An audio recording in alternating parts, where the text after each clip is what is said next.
velvet voice of Jedi Johnson narrates the way, and the ever-steady Styx boy shall ride away your brain. Bad to the bone, Lucifer has picked up the days on days, and the great October's slow effects have bad writing to slay. We are all damage of damage. We are all damage of damage. We are all damage. The qualified, we are prepared. Hello, Happy New Year, and welcome to another brand new episode of The Qualified. I'm Jedi Johnson, your cousin Jedi, joined as always by the great Dom Tober. We're all out of order here. Happy New Year. Bad to the bone, Brucifer is joining us this evening for some reason. He'll tell us why, or Dom will tell us. Somebody will tell us why. But we're happy to see him. You know, sometimes I got to come back down to the little people and just hang out. Yeah, we appreciate it. We appreciate it. You took my advice. Came on today. The always steady Styx Boys 73, as always, and the architect joesduelin. Happy New Year! I hope everybody had a good Christmas, since I guess it's been 2 weeks, and as having a good New Year. How's everybody? Good. Been good. Cold. Tired. Not here. I don't know what that means. Snowy. I went I don't know to what that is. Styx and Bruce getting buried in snow. That's nice. Yeah. that's the top of it too. I catch up on all my reading and organizing of books. I was in Washington, D.C. The City Cowboys and Commanders. Had great You had seats. nice weather. You had decent weather. 55 degrees. It was great over there. It's kind of funny. I took a lot of pictures. You didn't get arrested. My wife turned around and says, you know, there's a game going on. I'm like, yeah, I know. The cheerleaders. Yeah. Meaningless game, but yeah, there's a game going on. And then I worked the crazy Times Square. Listen, New York came to an end in 2025. 2026 came up, and I was there to make it happen. Protecting the city, city. Protecting the city from your desk inside the hotel in a basement. The ball doesn't drop without Dom. I was outside. I was outside. Crowd control. Something that you don't know of. Yes, the 80-year-old tourist from Japan. Okay, crowd control. Dom was directing them all to the restroom. I was directing them. Restroom? I was directing them, get away from the hotel. Go down there. Get out of here. You know, don't go in my stall. That's mine, Dom Tober. That's where I do all my pickling. That's where I'm charging my phone. Don't touch my phone. Show them the nice dildo that your partner gave you. Nice. Oh, Lord. I can't find it. Can you bend over so I can pull it out? It's up your rear, man. Oh God, 2026 already. Not good. Not good at all. Only one day in, and that's where we're at. But at least we're still called the qualified. There we go. Hey, we didn't change it. We haven't changed our name. But I guess you guys kept the name. I guess you want to say something. Starting on February 2026, Dom's channel will officially be up and running. Oh wait, no, it won't. Don't worry about it. Not this February 26th. Who's got guest passes for the PickleCon? That's going to be in. Oh yeah, I'm glad you finally started that PickleCon in New York. They needed that. You know, there's not enough pickle parks in New York City already, but we're gonna have Dom Tober's official PickleCon. I'm gonna tell you this: you cannot handle New York City, son. You will never handle New York City. I grew up in New York. What are you talking about over there? You got your little your snow out there, this and that. City strong, man. New York City strong. You came up here, you'll be my snow bunny. You'll be Joe, this is why I said we got nothing to worry about when it comes to Pete's new time. We got nothing to worry about. For all you out there, Pete is dropping the 10 later, so it no longer precedes the qualified. It'll probably overlap certain times. It's in the midst of the qualified, which is fine. Which is fine. 2025 was a year. 2026 is new year, new things, I guess. So, but also waking up to finding out that one of our guys in the chat, AOA, it's still a shocker, like that. He passed away, and it's sad. My condolences to his family, friends, and For all of you out there that don't know, AOA, one of the best people in the chat over the many years, passed away in 2025. Probably one of the biggest Captain America fans, one of the only Captain America fans out there. Yes. But yes, we loved AOA. We loved him busting our balls, and he's going to be greatly missed. And keeper of the wrench. AOA was. He's up there, comic book still in the sky, and hopefully, hopefully he left a mark that everybody can follow. He like a lot of you guys in the chat are why we keep this up, doing live shows, interacting with you guys, and the back and forth and stuff like that, and you guys busting our balls and us busting your balls is what makes it fun. And AOA was a champion of that. It's unfortunate the way things work. We don't always get the news. Like in this case, we don't get the news until quite a bit later, but it still hits just as hard when we do find out about it.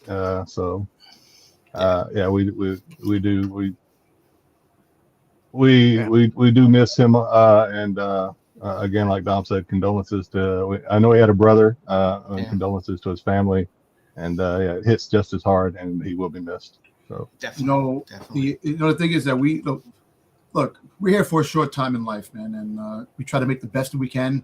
We try to love as much as we can. We try to do the right thing and try to do what we can to do straightforward and and just enjoy what's given to us. And like I said, life is short, and I know that he was. I know none of us fuckers sitting here are getting any younger. I know. Yeah, you old bastards. You think about it that God doesn't discriminate age, and doesn't no matter who you are. It could be a kid, it could be an old man, it could be, and you don't know when it's coming, and that's why we have to, just enjoy, love, and just do what we can to try to make a mark and just be happy. So I think AOA would want us to have a good show, would want us to have a lot of fun in his memory. So we're going to try to do our best to bring that tonight, our first show of 2026. It's a tit heavy show tonight. It is a TNA heavy show. We did our best. Look back at the TNA of 2025 and what we're looking for 2026. And guess what? You picked a good show to come on, Bruce. There's no a good one. If I thought this show needed more fun, then we should remove Dom because he's not fun at all. Yeah, listen, let me tell you something. We can't remove the talent. I'm the friggin' goddamn stern. That's valid. Send back and get him a new agent. And listen, all I know is I'm representing Mark Spears. Oh God! Monsters and the Wolf. There you go. There goes that New Year's resolution. I'm representing Jesus. There you go. I'm surprised Dom is able to talk with that dick in his mouth right now. No, damn, man. Listen. Just say it. Stop crying. I can already tell Joe and I are going to be busy tonight keeping the show on track, so we're going to do our best. And guess what? There's no OLI anymore, kids. Yeah, it's in gone. case you haven't heard, Pete has retired the OLI, so there is no more OLI in 2026. That is a thing of the past, but fret not. Joe is here. I've decided to throw in a segment to replace the OLI. What? It's our just looking in. It's not going to have anything to do with what's hot this week or peeping Tom in the we're what's trying, moving in the market 5. or what needs to be on a hot day. I'm just picking some random fucking books every week that I find interesting. And the reputation of this show just continues to plummet. So we are going to have our some people like things when they go down. Oh, interesting. I'm drinking. I'm drinking green tea all goddamn day.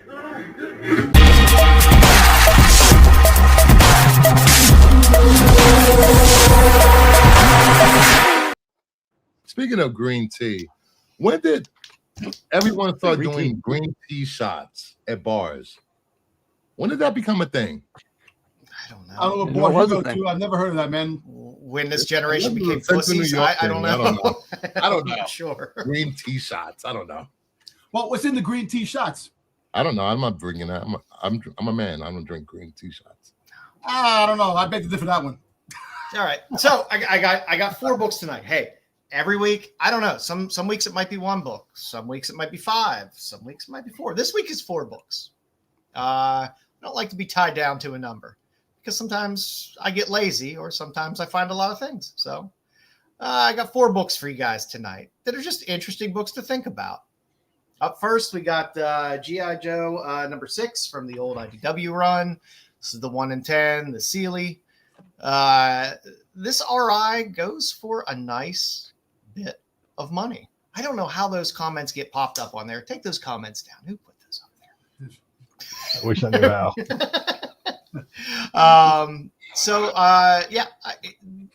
G.I. Joe's a hot property now. Not that it ever really went away because it's been around a long time. There's been a lot of good books out there, G.I. Joe books, but with everything that's going on now with that whole Skybound stuff with the Energon universe and everything else, it's nice to go back and look at some of these other G.I. Joe books that are out there that maybe you'll find it in the wild and it'll be reasonable. This is an over $100 book. Raw. I do like the writing right there. It says eating right, half the battle. Eat right. So I like going back. I like finding some of these RIs from some of these IDW runs. Some of them go for a grip. Sometimes some of them slip into boxes sometimes that are a little bit cheaper. You never know. Can you explain to the audience what an RI is, Joe? No, that is the retailer incentive from IDW. They normally throw the little RI on there, but they're normally 1 in 10s from IDW. So it's basically just a ratio. Like especially propaganda covers. This is like a propaganda cover, I guess, right? If you put it in category. Yeah. Oh, it's a fun little Sealy cover that is not easy to find and does go for a good bit of money. So, I'd like to throw some books out there just for you guys to keep your eyes open for. If it were Lady Death, I'd seek this one out if this were Lady Death. But actually, I didn't even know this one existed. Now I have to go look for it. Neither did I. Yep. Go ahead. I used to get these 1 in 10s for these IDWs all the time because that used to be always on my pull list. Just give me the 1 in 10s. So I have a whole short box of the Jedi 1 in 10s. A lot of them go for a grip, and this is one that's not easy to find and goes for a decent amount of money. And sticking with the same theme here, this was a web store variant, not very old. This was from G.I. Joe Real American Hero toward the tail end of the IDW run. But we talk a lot about Stuart Sager and how much I love Stuart Sager with especially with all these Red Sonja Reborn covers he's been doing. But this was a nice Baroness cover, and this is 252, I believe, was the one that had the Hughes Baroness cover as well, which of course overshadows this. But this web store variant, again, not horribly easy to find, goes for a decent amount of money. Stuart Sager's with the Sonja stuff, people are talking about Sager again. Stuff is great, and it's a fun Baroness cover. Well, thank you, Joe. I appreciate that you have some G.I. Joe. I think about you too, Tom. I try to make everybody happy. I don't. I like that she's holding Scarlett's classified card there from the that's toy cool. line. Yeah, that's cool. And her eyes are closed. Yeah, it's a fun cover, and like I said, I like Sager. I didn't realize he had done a cool G.I. Joe cover like this of a Baroness. And I was like, oh, this is decent. Once you figure out that her eyes are closed, it's a good cover. But it took me like a solid minute to figure out her eyes were closed. And I was like, what is going on with her? One eye looks like it's looking up. One eye is closed. Yeah, it's just the hair. Closed. The hair and glasses effect. Yeah. But no, I like it. I like this. I'll let this up. Baroness covers are always good. And again, this is another one that goes for a decent amount of money. A lot of them are signed. Some of them are remarked as well, which is nice. With Sager remarks, those go for a significant amount of money. But again, it's another one out there. Now think about this. This is issue 252. Yep. What's another 252 that has someone wearing black?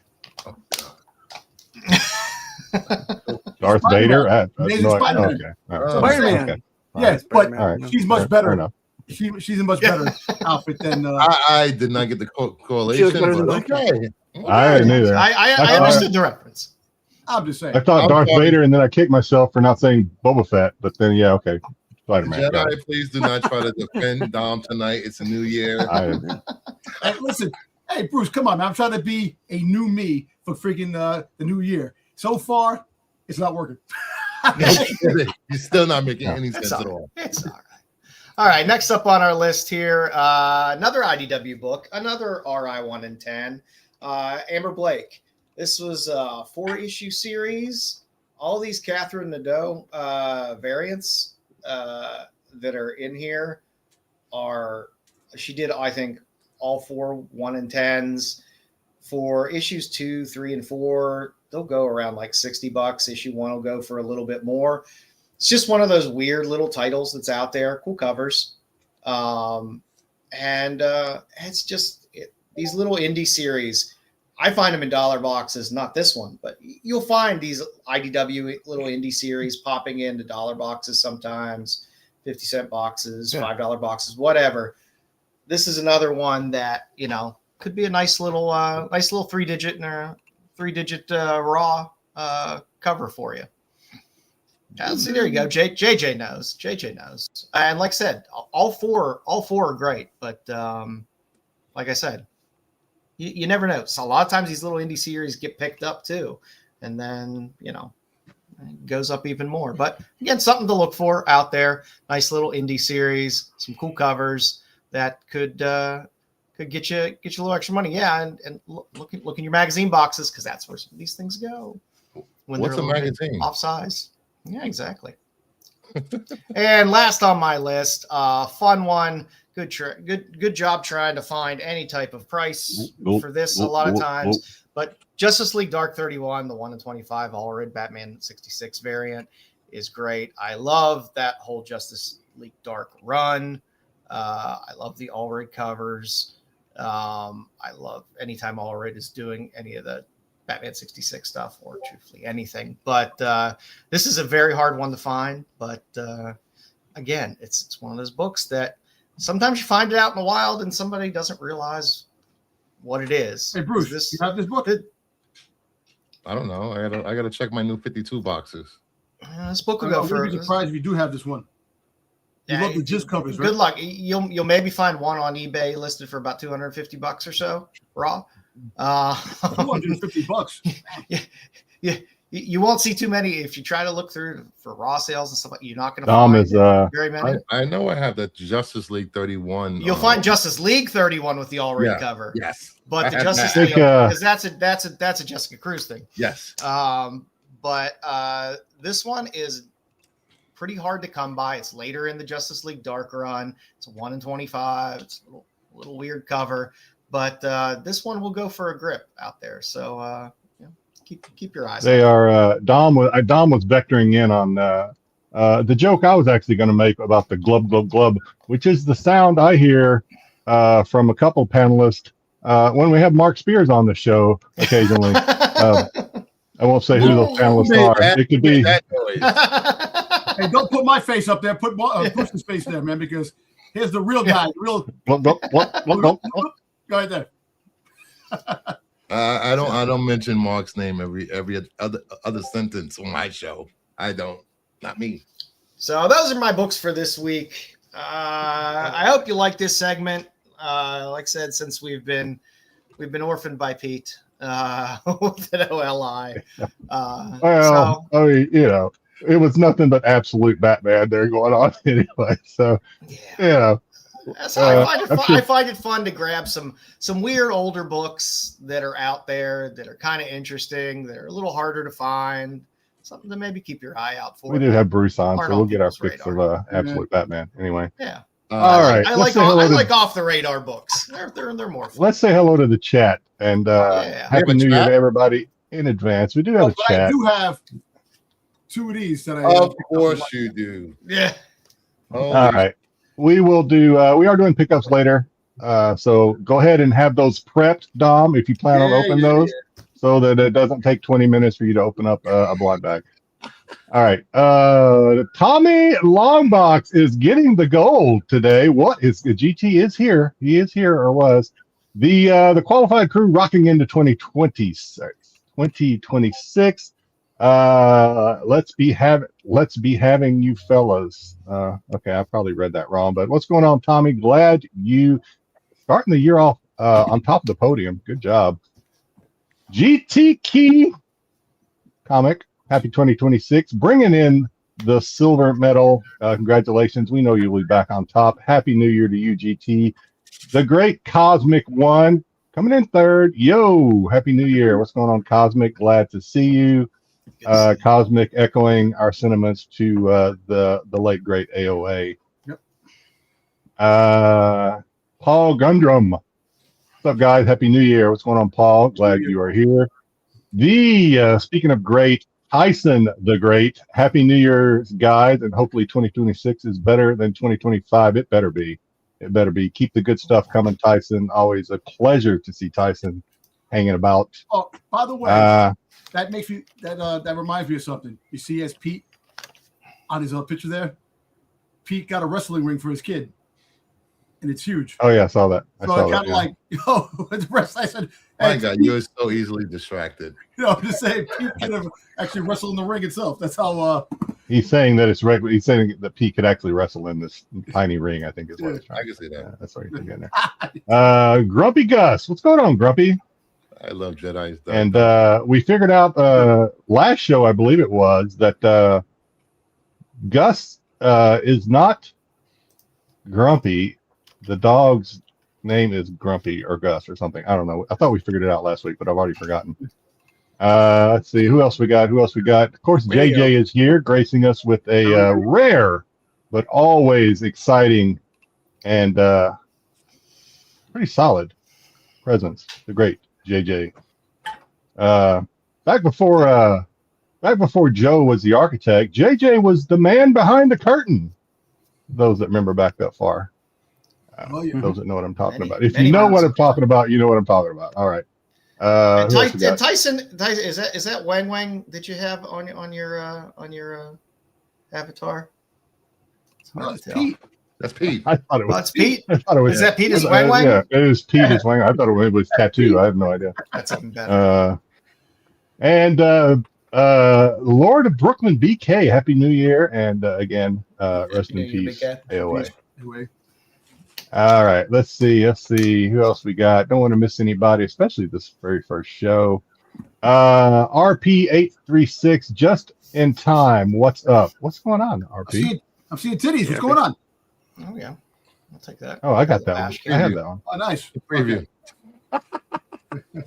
Preview to what's the time. And some good advice from K405G7K. Only one speak at a time.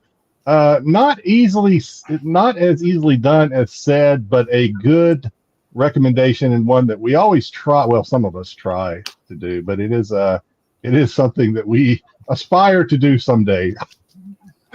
We do aspire. If we ever get paid more than $0.00 to do this show, we will work. We'll strive to work harder to not talk over each other. Three Rivers got 50 blind bags cheap. Well, yeah, all I had to do was wait, and those blind bags are going to come down. So congratulations. Let us know if you get anything good out of those. Are you selling them, or are you going to rip them? Rip them or ship them, as they say on Whatnot.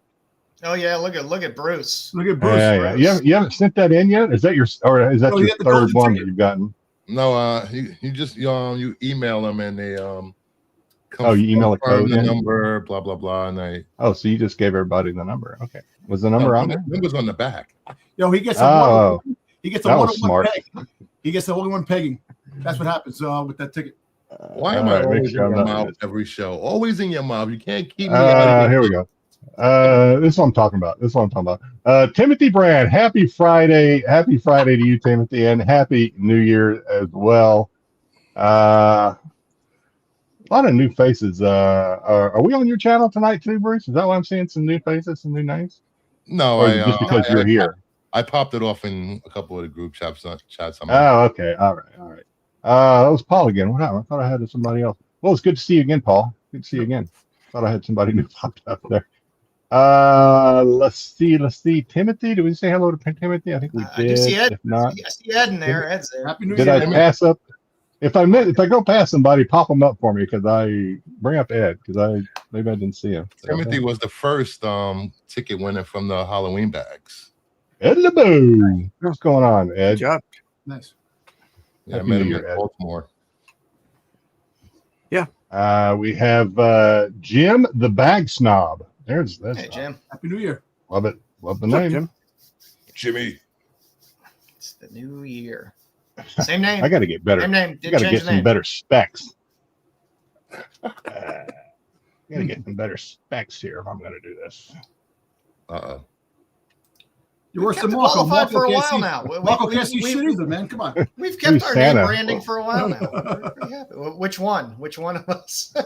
Well, Joe Santa. He's got the Where is that Joe cover?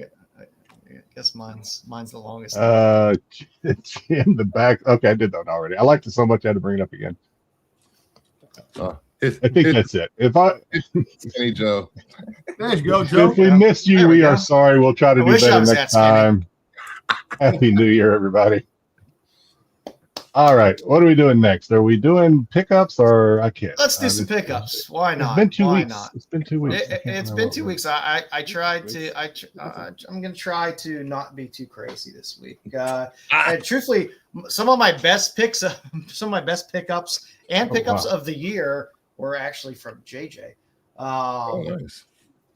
But Forgot about those books. like this, Bruce Tim did the colors on this. A little Cosmic Heroes, a little Eternity Comics. Nice Buck little Bruce Rogers. Tim. Let's see. I got a bunch of these. Anybody looking for these? If you want some, I got plenty. There was also a Hughes cover on that for Nocturnals, by the way. A little Hello Darkness, of course. Love Ito. Been picking up everything Ito. Some very nice Panosian. I love that cover. Yeah, Hey, I Nerdy's always, here. Happy New Year, Nerdy. I always pick up my barbarics. Nerdy, you're fired. There's your 1 in 10. There's your 125 of Jim Food. Lord of mercy. I did grab a couple of these on pre-order. Little Art Adams. I know how much Bruce loves that. Lord of mercy. I don't know how many people miss ours. None of the Cadillacs put out a new Origins comic, by the way. Hello, Keen Spot, which had some nice covers on it. I forget what the title of this is, but it's some new series. I just like the cover, so I picked it up. Happy New Year. Happy New Year, Castro. Yeah, got a little more Hello Darkness. For some fun things, I got some dirty pictures, naughty art of the 30s pulps. Little AC action, a little Black Diamond, I thought you were only a Star Wars collector, JJ. a little Celestial Mechanics, stories, a little Hello. Melody on Stage. Come on, man. Hey, Happy New Year. Melody on Stage. Hey, one of Happy these New Year. bad boys, not this one, but one of these does have quite a nice Dave Stevens pin-up in it. A little Virgin action on Frazetta. Hello. Little Elemental swimsuit. Why not? Nice little Lady Rawhide. Is it weird that She-Hulk is kind of sexy to me? Is that weird? Little No. Hughes. Is that weird? Okay. Good girls. I Just love one that these. way. I love these. I don't know, you know, I love Frank Zombie Warren. Tramp is kind of sexy to me too, so it may just be green Yeah. skin that I'm attracted to. I don't know. Rigor Mortis? I Maybe love Frank Gamora. I mean, Warren. Gamora's kind of hot, so I think Gamora's I think hot, Why not? we're vectoring in on a common denominator here. I think. And, I'm sorry, Chuck. that's all right. You can never go wrong with Moonshine McJugs. It's it's Heck always, no. always good. Moonshine Big Joe. Have you opened up any of those books, Joe? Are you Oh just yeah, like, the Frank Thorne stuff all the time. are they like super graphic on the inside? no? Moonshine not McJug sounds some like of that them would be are. a pretty graphic. Some of them are. I'm- The Frank Thorne stuff. I'm isn't always too looking bad. for a contender for Vanya, the Lost No. Warrior. I'm just. No, I think that set a high bar there. I keep picking these up every time I find them because I like Gray Morrow and I like his work. Little women on top. Nothing wrong with that. Always pick up some Cave Woman. Pick up some Joe Chiodo stuff. Was Cave Woman highly printed? Was there like big print runs for Cave Woman? No. Because people always like on Whatnot, people always ask for Cave Woman, but then they never really like bid it up or anything. I'm just kind of curious. And JJ hooked me up with great older stuff. There you go. Nice. Comics. And a little while. I love me some Mary Marvel. And Cosmic got a new. I did Cosmic. I'm sorry, Tyson. I didn't know you were old enough to drive. Nice. And I got another one of my hit lists. Another one of my hit lists this week. I thought. Corbin Cook. Oh, It Girl. I thought Tyson was our only person in our Gen Z millennial demographic. I thought it was just Tyson. I thought that was it. Just Tyson. No. We got Cosmic and Ed, and we got all the 1%er. Those are all right. Gen Zs. That's what I got. Yeah, you telling me Ed LeBeau is Gen Z? That's what you're trying to tell me. No, Ed's our age. Yeah, I thought Tyson was like 17. No. What you got, Styx? I'm joking. I hope not, because I sold him some pretty risque comics. Jedi is officially on a list. I probably am. No, my internet algorithm, if it doesn't have me on a list, then I'm I will say I do worry list. about that when I sell books, though. Sometimes I'm like, guarantees. I didn't really get much over the Christmas break. What I did get in, I also got some books from JJ from one of his Whatnot streams in. So I picked up a good batch of Gargoyles comics that he had. Found He all. also had some of the slave labor ones too. Styx is a boomer, though. Styx is from the silent generation. Styx is a Quaker. Styx is a Quaker. Quaker. I picked up some Bucky O'Hare from him as well. Oh, nice. O'Hare. Elf. Like Elf. Ooh, Alf. That's fine. He also he actually had a Doctor Who in his stream, so I picked it up.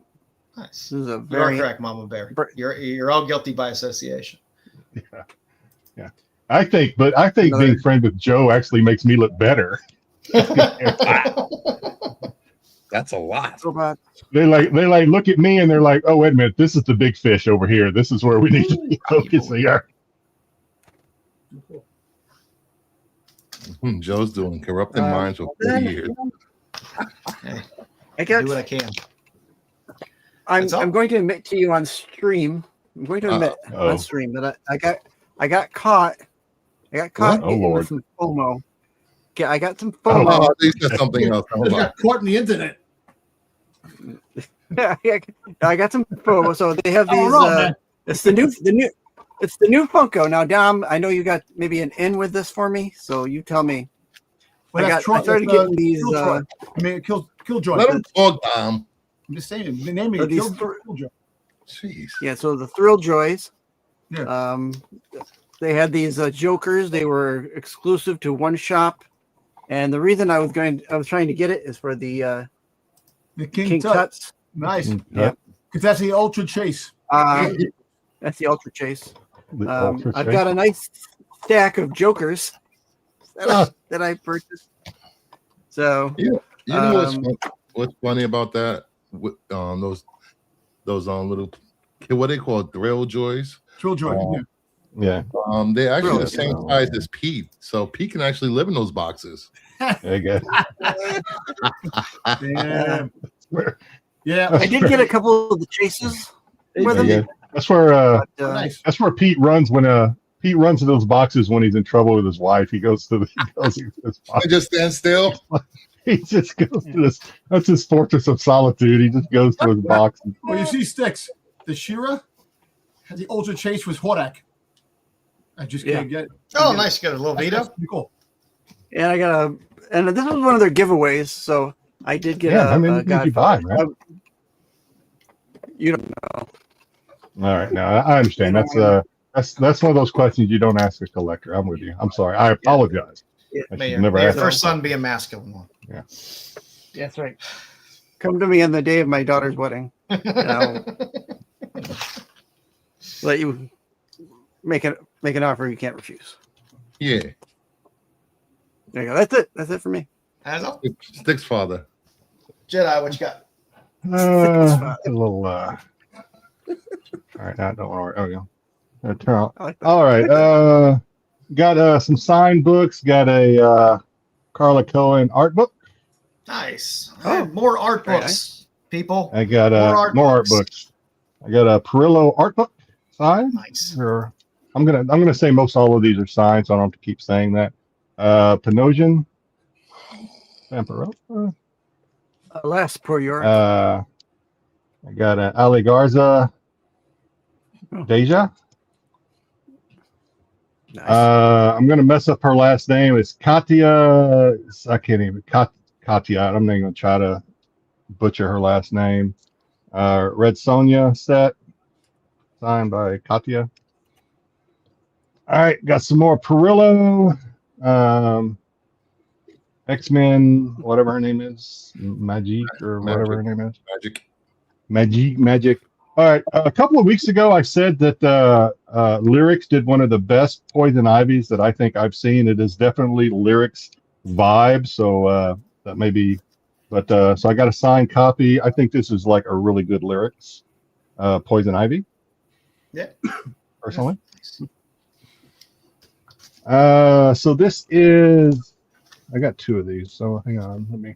All right, so we're going to go on a little bit of a Lyrics run. I have a foil and a paper. This is G.I. Joe, right? G.I. Joe. It's G.I. Joe? Yeah. Signed by Lyrics. That's Chameleon. No more Lyrics. Picked up a lot of signed Lyrics that finally came in on the boat from San Francisco. Some Savage. Nice. I lift my heart. I don't know who this is. I just liked it. I don't know. I'm sure this somebody that watches I don't know, anime or somebody might know who that is. I don't know. It looks kind of anime. It was Lyric, so I bought it. All right, got some Ghost Rider Crane. Ghost Rider. Nice. Got some Delato signed Ghost Rider. That's cool. It's like my first and only Delato signature. It's a good Ghost Rider. I got one. I bought this more for the signature because I just like it when she does that double shading on her signature, but it's also maybe one of my only nice house on the lake, Carla Cohen. Oh, yeah. Perillo Predator cover. Sorry, Tyson. I know there's not quite as much booby here as you're used to seeing. This first show of the year. We'll get there. Perillo Ghost Rider. I forgot a few books that I got to show again anyway, so I have a few. Perillo Venom. I think it's Venom. All right, so we get this is Don Mateague, Poison Ivy, and Harley. Oh, there you go. I like Don. Stuff's great. And this is Jessica Zombie Hunter, Don Mateague Metal, signed by Don. And the close-up, a metal close-up, signed by Don. And that'll do it for me this week. Yeah. Thank you. Nope. Bruce, what you Not got? bad. I think this is my first Zenoscope book. There you go. What? I actually love that can't this. be. That can't be true. It is. I can believe that for Bruce. King Now, if it Dracula. were, I love if it were Joe, I would call bullshit. But King yeah, Dracula. At Yeah, least a King short Dracula. box. I haven't opened it, but I like the cover. King Dracula. I opened a Turtle Blind bag. I had another one. I bought two. So You I look opened handy. the last That's for sure. one. I got the Virgin Zerdy. Oh, 30. Turtles. When do you buy turtles? What are you talking about? I bought 2 bags while I was in PA over there. I know This has nothing to do with This has nothing to do with the fact that Bruce. It's just timing, and I just haven't. Not that Bruce said he just opened a blind. Can 2026 bring about the end of blind bags, please? Can we just I agree. Can we just? It's only the beginning. Can we just tie that off and? It's only the beginning. Don't worry about it. It's gonna happen more. No, my fear is that you're absolutely right, Dom. It's true. All right, I opened 5 Endgame, Ultimate Endgame bags today. I got the worst ones, which is all beat up. Yeah, I got just about every one of those things I've seen opened up. Are those from blind bag? That's from the Ultimate blind bag. Yeah, this was actually perfect. Almost everyone I've seen come have dings in them. Or this one was perfect. The That's Scotty cool. Young. Scotty Young. I got a second Scotty Young, which has 1 spine ticked. And I got this beautiful cover by Lozano, the 1 in 50 out the perfect. Nice. No spine ticks, no damage whatsoever. Cool, Mike Lozano. All right, then some Creep Show. Hey, Creep Show. Are those DC books? I'm sorry. Were those books only available in the blind bags? No. Okay. Yeah. Well, that one came out. Shit, anything. I didn't see that one. That book. Bermejo. I like it. The Green Goblin. The turtleneck cover. That's the turtleneck cover. A little Stitch ASM cover. The uncircumcised. They came out. Because they came out weeks ago, dude. I was the last 2 weeks. I've been Here we go busy. again. Holidays, man. Holidays. They didn't fix their bug. Those are cool. I gotta get. First of all, you're not even a Stitch fan. What the hell? I don't care. Dude, you're rubbing that shit into me. That's why you're rubbing that into me. Here we go. That's I'm a Stitch fan. Will it do? You're a bastard, Bruce, man, and you deserve to be condemned. Skin breaker. If Bruce hadn't bought it, it's not like they were going to magically fall into your hands. No, somehow. the whole fact is that he buys those things to rub that shit in because he knows he's not a Stitch fan. Yeah, so I'm buying comic books because I'm sitting there thinking about Dom and the comic books. Like, you are more your arch enemy. Bruce always wants to up one me all the time. All the time. That's not hard to do. I just wake up and I one up. Whoa. You're lucky you wake up. All right. Absolute 14, Superman. Superman. I love this cover. Such a good cover. That's it, Ed. Listen, I thought I was going to change in the new year.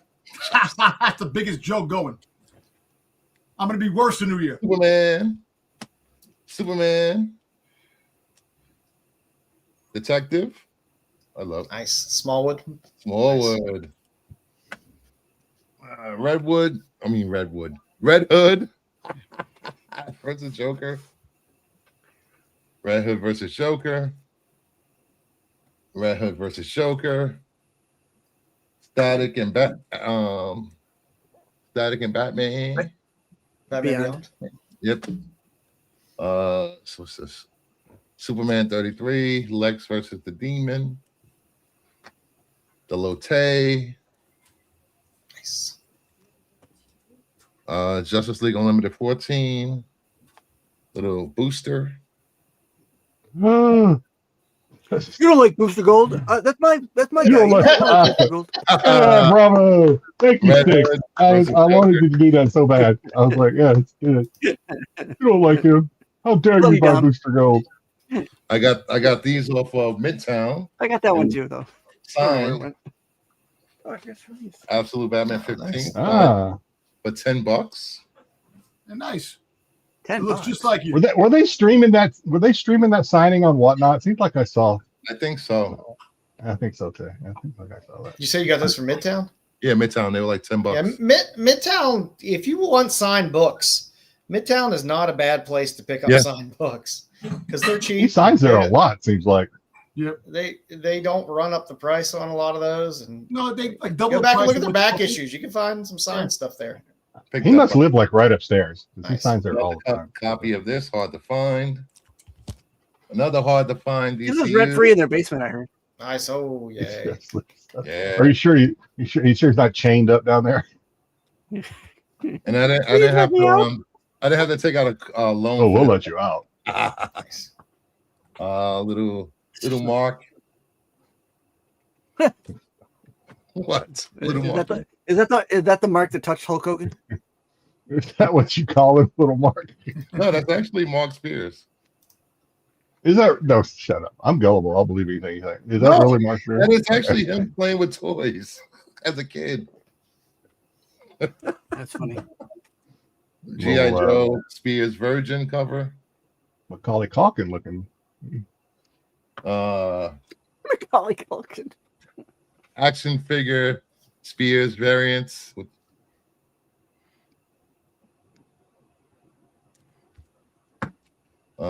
new hairstyle for the bride. The mohawk that I freaking said back in the day. Roll the tape. 3D cover, Monster and the Wolf. Foily Dracula pumpkin. Red foily Dracula. Frank and Bride. Bruce is going to show us all the books he got out of his 75 Mark Spears flight packs. No, these are actually from his eBay live sale. Markman foil. He's actually called Markman. Sure is. And the Markman sketch cover, the first sketch Mark did. That sounds like something like Trump would do. Markman. Like, this is Trump man. See, it's Markman. Drawn on a notebook.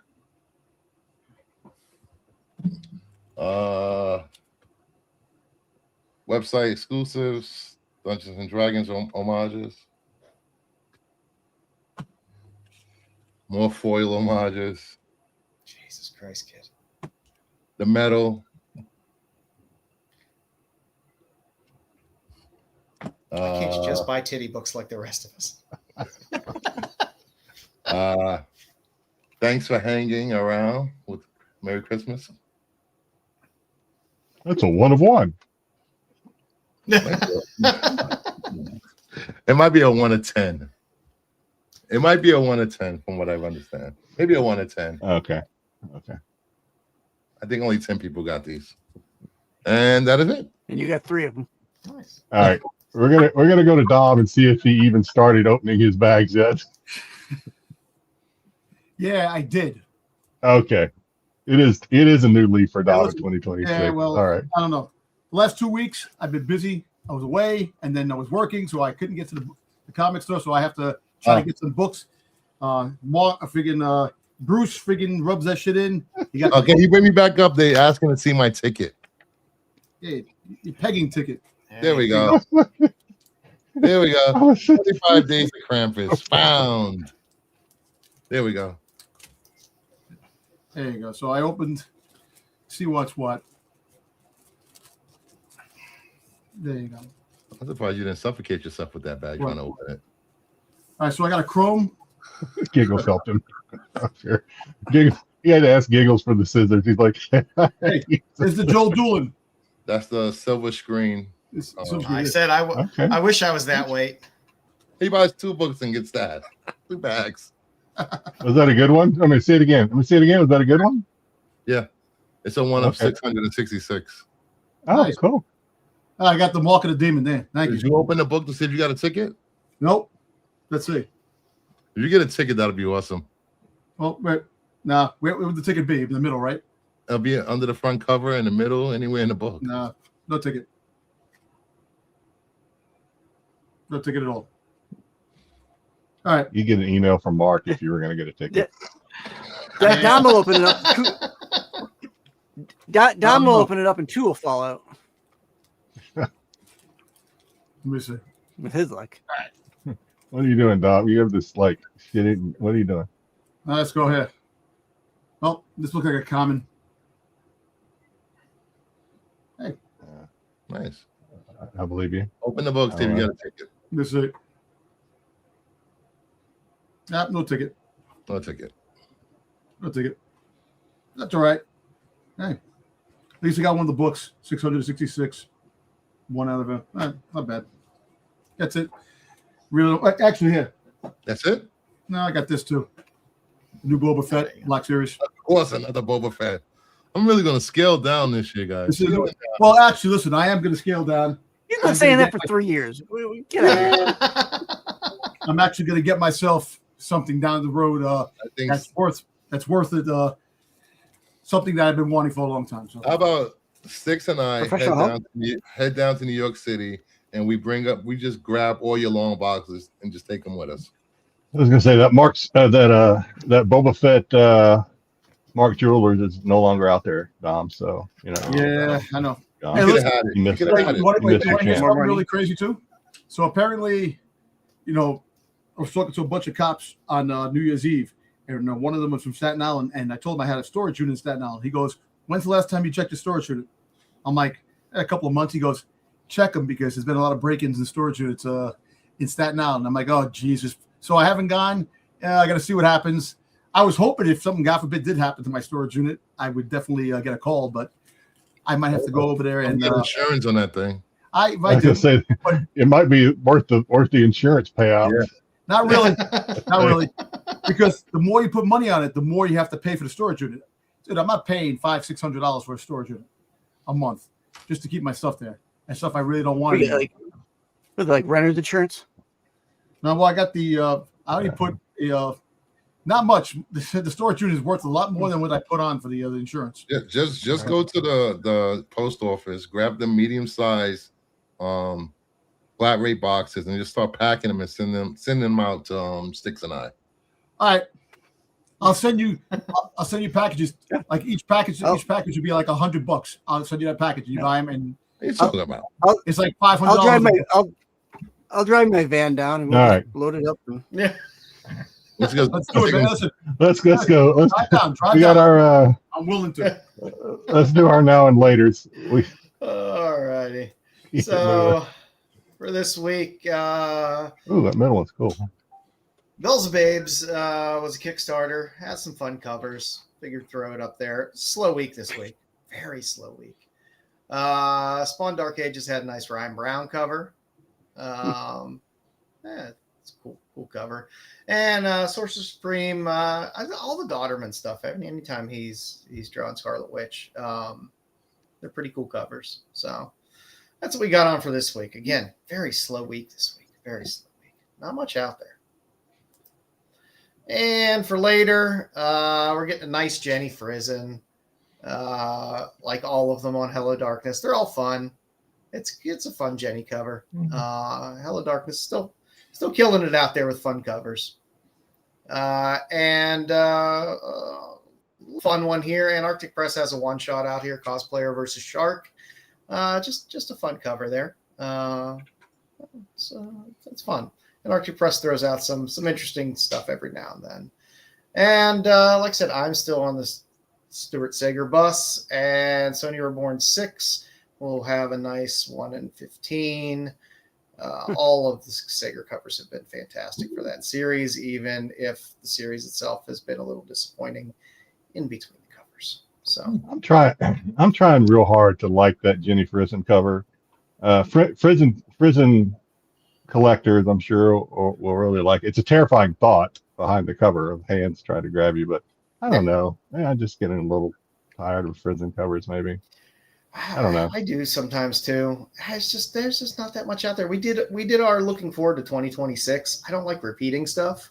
Yeah. And I went through January and February and a good chunk of March, and there's not much out for April yet. So Yeah, we still get the it's kind of the middle one's kind of a fun cover, but again, we're kind of we're back to doing a Jaws homage, but it's still good. For a cheap little one shot out there, it's not bad. Yeah. And for our tops and tails this week, we're cooking. Nice. Elias. Little Guns and Angels 2. Yeah, nice little Chitsotis cover on Guns and Angels 2. This is a Tyndall book on the Kickstarter. There's a nice Arminicopian cover on there as well. That one just opened, right? It's still running, right? That Kickstarter? Yep, still running. Yeah. So Elias is one of those. Elias and Poulade. I've said it before. I have an outside looking in, if you will, of artists. Elias and Poulade are on the outside looking in. I just can't seem to make there's just no room in my top tier of collectors to buy their stuff. But Elias has a lot of Kickstarter stuff out there. If you're into Elias, it seems like every other Kickstarter has an Elias Tetsutis. Tetsutis. Yep. Yeah. Yeah, it's good stuff. It's good stuff. Yeah, I understand a lot of people feel they're over Frizen, but then she pops one cool cover or here or there. Yeah. And her style is her style. It's, I like the Hello Darkness covers. Yeah, like the lollipop with the eyeball on it. That's kind of those are cool. That's kind of kind of like make you grimace a little bit. But I don't know, that last one just kind of like felt like it needed something. I don't know what it was. I can't. Yeah, the chick in a swimsuit that was good enough for me. Yeah. All right, who do we got this week, Jedi, for our cosplayer? This week we have Alina Becker. Is our cosplayer. I'm giving you the soft golf clap the week. because you outdid yourself this week. Yeah. So I kind of I didn't even try. When I stumbled across, I was like, I'm just going to go with it. I'm not even going to see if she has any comic book covers or any Kickstarter covers. I don't know if she does or not. I'd be willing to wager she probably has an OnlyFans though, if I had to guess. But yeah, she does. Did you sign up? It does. No, that's a rabbit hole that I do not want to get sucked down into, pun and halfway intended. Yeah, Alina. So here she is doing Nami, I guess. Pretty good Nami cosplay. Sami Mami? Don't know who that is. Don't know who You that know is. who Nami is? One Piece. I didn't right? know. I was like, oh, One Piece. hot chick in a swimsuit. One Piece. I'm down. Yeah. Yeah. Yeah, that's all I see. Right, here she is, Fallout, doing, I don't know the character. Literally Fallout. Fallout, baby, right there. Doing some Fallout cosplay. I can literally see her fallopian tubes. Nice. You're driving. Okay, I didn't know if you were driving or not. Here she is doing Chun-Li. Chun-Li, all right. Mhm. If Chun-Li at Chun-Li rest. worked, if Chun-Li climbing out of a pool without using her hands. Those flotation devices can useful save skill. lives. Useful skill. Yeah. I thought that Oh was my God. great. I was very happy with that. Here's a little Harley cosplay, and I was struggling. I was like, which Harley pictures do I use? And then I saw the bat going up between and I was like, okay, that would make the cut. That was gonna make the list. That's a winner. Yeah. So Harley. We have some Gwen cosplay. Spider-Gwen. Showing us all angles of Gwen. Very happy with those angles. And then this one has no. This is the what This we're is my going to favorite start. slide. This is Joe's. This is the Milk. Joe slide. This Got is the milk. Joe slide. Really, no. There's some criteria to the Joe slides. The first one might be a new criteria, which is just a wet T-shirt. But the other two are just tongue. Show us a little tongue, and you're gonna. Do you think if we that do meets- a wet T-shirt segment, you think that Nope. No, Bisco? That's not advertising. there needs to be some sort of tie-in to comics. So we're probably on a very thin thread as it is right now. Listen in the chat. If you want to see a wet T-shirt pictures, let me know. Put it in the chat. Yeah. Let Matt and them know on SNS, and I'm sure they'll be happy to accommodate.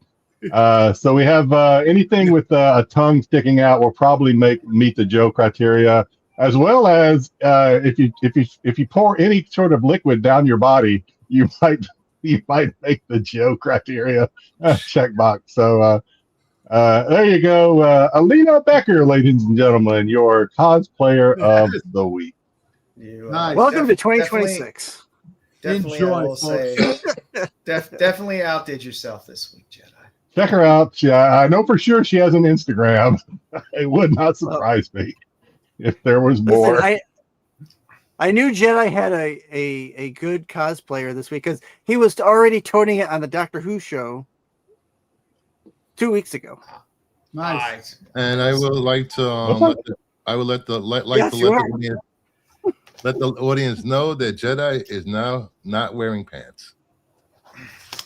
Never was. Listen, Never. he's was. actually he's actually not sitting down. He's levitating. Hashtag no pants. I'm moving my mouse without my hands. It's It's time. It's time for Dom's favorite segment.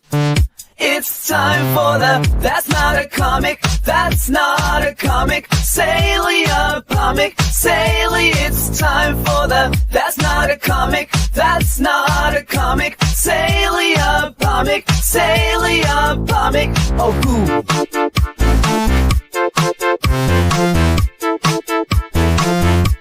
Sale of the week. some things will never change. That was that intro. That was perfectly timed. That sneezed too, so it was perfectly timed intro.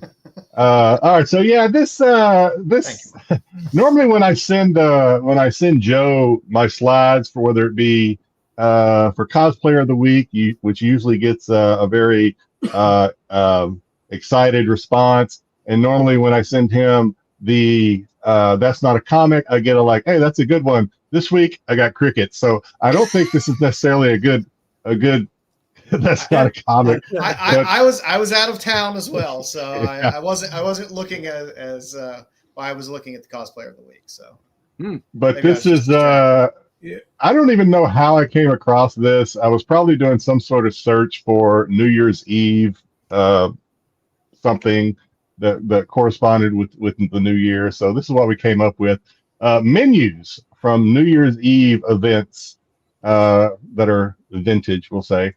We have the Flamingo Hotel restaurant menu from 1955, New Year's Eve. This is in Las Vegas. We had a Tony Martin performance for those that I don't even know if we have anybody old enough, probably old enough to know who Tony Martin was. I'm sure we have people watching, but to actually be Tony Martin fans, maybe Styx with a Tony Martin fan. That might be the only one. I know I was a Dean Martin fan. Dean Martin. I knew Tony. Yeah. This sold for a fixed price of $275 back in early December. I almost wondered going through these if, and it seems like it might be a very niche buyer's market for these. Maybe an anniversary, maybe somebody proposed on this date on New Year's Eve, and now it's like their whatever anniversary. I've got to be like way old, but Jedi, I don't know. Yeah, go ahead. I'm sorry, man. You're not you think the $275 is the fixed price for the menu, for the food on the menu? I did read the menu. I don't know if you can read it, but I did. Yeah. There's no prices. Like, because think about it.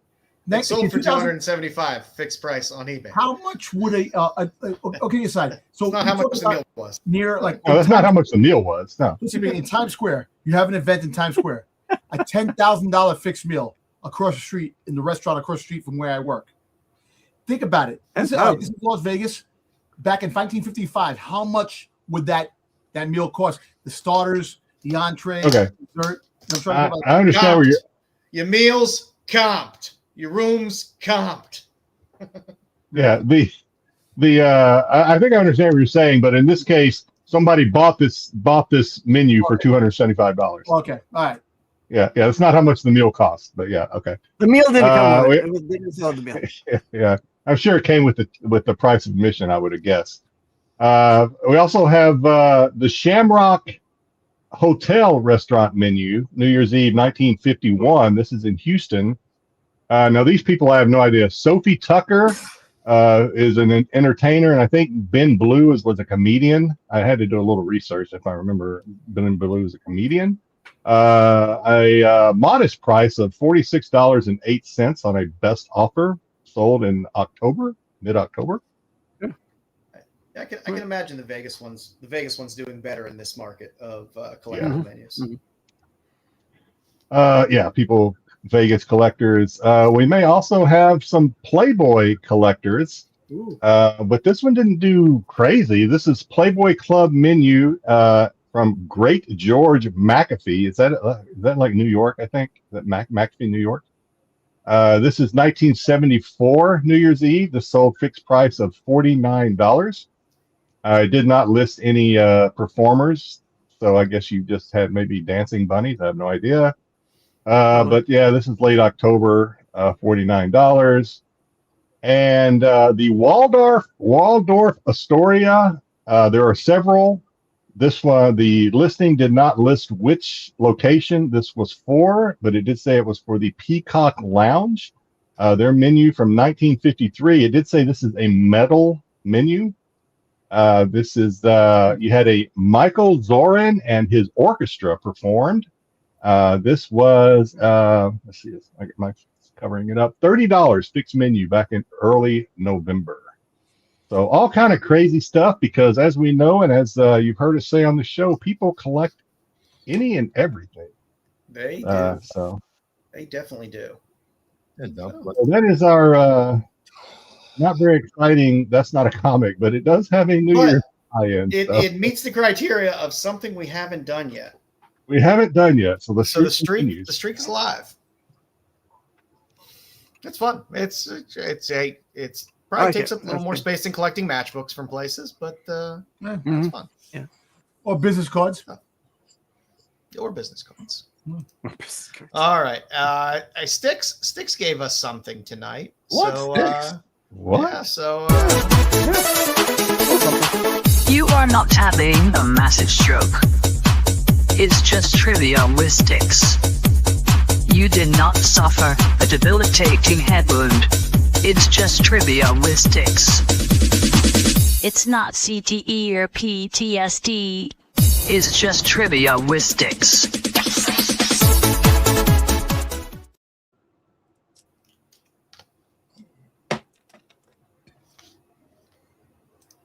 now we get to wait until Styx's mute stops because Styx, like the FCC, is on a 5-second delay at all times because we never know what's going to come out of his mouth. We never know how long the delay is either. It's Are we still waiting? Every year it gets worse. We don't know. It just depends how fast the hamsters are running in the wheel that's running his Holy internet. crap. Styx still here? Yeah, he's still here. Yeah, he's still here. you can tell by the frustrated look on his face. There we go. There we go. All right. There There we we go. go. All right. So I decided to come up with some resolutions for the panel this week. I didn't know Bruce was going to be on here. Otherwise, I would have added Bruce into here. So this is qualified 2026. No Mark Styx Spears in 2026. resolutions or Styx solutions. Yeah, no Mark Spears. Styx This week, Lucians? so- yeah, Styx solutions. So It's lotion. we'll go on to the first. No, not lotions. Let's not get weird. Let's not make it weird. All right, let's go to the first slide there. That's what you got me for Christmas. Sticks lotion. Okay. So for Cousin Jedi, I thought for some good resolutions, maybe bring back some of his David Rush segments. David Rush you has been noticed in the news. he is. He's too famous now. We made him too famous. I know we've hyped him up a bit. So I thought maybe a little bit of that. I also thought he should bring back his match game. I really enjoyed match game when he was doing match game, and not so much that AI BS bullshit that he does. Damn. What did AI say? Hey. No, none of that. Hey, AI. I didn't say that. All right. He said that. Yo, dude. Damn. Our AI overlords take over. AI, there's some AI shit that's actually freaking awesome, man. I'm telling you, man. It's going to get better. Well, AI when used in the correct way is good. Well, when used, all right. So used to just pull up BS off the internet, no. Sorry, Jedi. But I will say this. I will say this. We will probably have an opportunity next week to break out the qualified match game. yes. It's something that we reserved for special occasions, and hopefully next week is a special occasion, and we get to get to blow the dust off of the match game for next week's show. Nice, good. I'm glad the Styx resolutions are working already. Your magic is working, Styx. Keep it up. Very good. All right, let's go into the next one. Your magical lotion. Oh, got it. All right, for Dom, this is an every year thing for Dom. I think his number one thing on Dom's resolutions this year is to get Disney to put the slave back into Slave Leia. It's an ongoing struggle for Dom. I get it. We grew up having the slave name in Leia, and Disney's taking it away from him. But his online campaign that he should start might actually go through this year. We'll see. And also, I think, Slave One, Boba Fett's Slave One as well. Yeah. And then the other thing for Dom, because he goes to a lot of these Comic Cons and he likes to stand in line for hours on end. I don't like standing in line, but I have no choice. He needs to hire the people to stand in line for him. Okay. Because he doesn't like standing in line with the peasants. So keyword there is hire. You need to start paying Giggles to stand in line for you. She stop making her do that for free. Yeah. She's a photographer now. She's really becoming a good photographer. So she takes the pictures. Giggles is his new handler. She has to be to make you look good, Dom. Does he need a handler? Yes, he does. Hey, I tell you what, Giggles definitely makes him look good. I'm gonna say that right now. When I'm walking with her, she's the best part of me. She makes me look 100 times better than what I am, man. But I'm still better than half the population, though. That's just right. Oh my God, I can't. Well, okay. All right. Sorry, man. Sorry. Hey, don't apologize for the way you think, Dom. Don't apologize for the way you think. Hey, I'm a Maserati in a freaking land of Kias, man. What are you talking about? End of story. Up next, we got Joe. So for Joe, I have, aside from other things that Joe likes to collect, I think Joe wants more feet pics for his comic covers. I'm happy with that. I love that Scott Blair cover. It's fantastic. So I thought, what more would Joe want than a nice set of Tootsies on a cover? For how well you did on the left-hand side of this slide, you did so poorly on the right-hand side. Hey, Joe, I'm going to tell you this. New Year's resolution for you. Get commissions at the cons, have them draw feet. Yeah. And you can enjoy that. Videotape that conversation too when you're asking them to draw feet. I want you to videotape I don't want the characters. Can you just draw me a nice pair of feet? I prefer the women. Yeah. I don't want Batman. I just want Batman's feet. Just draw Batman's feet for me. That's all I want. And then I thought Styx, you're going to get a phone call from Pete over this one. I think that's maybe, but I think we all put your phone on mute. Just mute your phone because it's coming. No, I'll answer. I have no problem. I'm a big boy. I can take care of my own. I think we all enjoyed this, but I think Joe liked it the most with the mugshot shotties portion that we used to do. I'd like to see that maybe come back in some form, maybe not the exact form, but I think we all, even in the chat, enjoyed I like that. Trying to figure out their crimes. Segment. That was fun. I don't think there was anything wrong with that.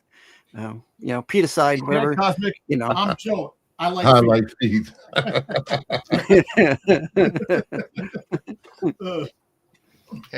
Okay, so that's Joe. Last one I did for myself. I thought that everyone could agree on. Maybe we'll see. I need to get back to trolling with my trivia. I used to do the trivia I used to kind of troll the chat and not on purpose. But we did that. And then of course my internet needs to find its way into some better. Yeah. Buy a goddamn 100 need foot. something higher than 2,400 baud. Buy an extremely long Ethernet cord. Jeez, just run something that doesn't involve having to connect your actual phone into a device. I don't understand. Not to get too personal and behind the scenes to Styx's personal life, but Styx does have you have teenage children, if I'm not mistaken. I can't believe your teenage children let you get away with that internet. But it seems like they would be like, Pop, you got to do something about this internet that you got going on. They never complain about it, so I don't know. I don't know. I think Maybe it's your computer, dude. I How don't old know. is your router? I'm thinking lose- it might I be my lose computer. sleep. He's got a Macintosh computer, the first one that came out. What do I you want? lose sleep trying to figure out what's going on with Styx's computer. It doesn't make sense to me. They won't repair my floppy drive anymore, so I think it is time to upgrade.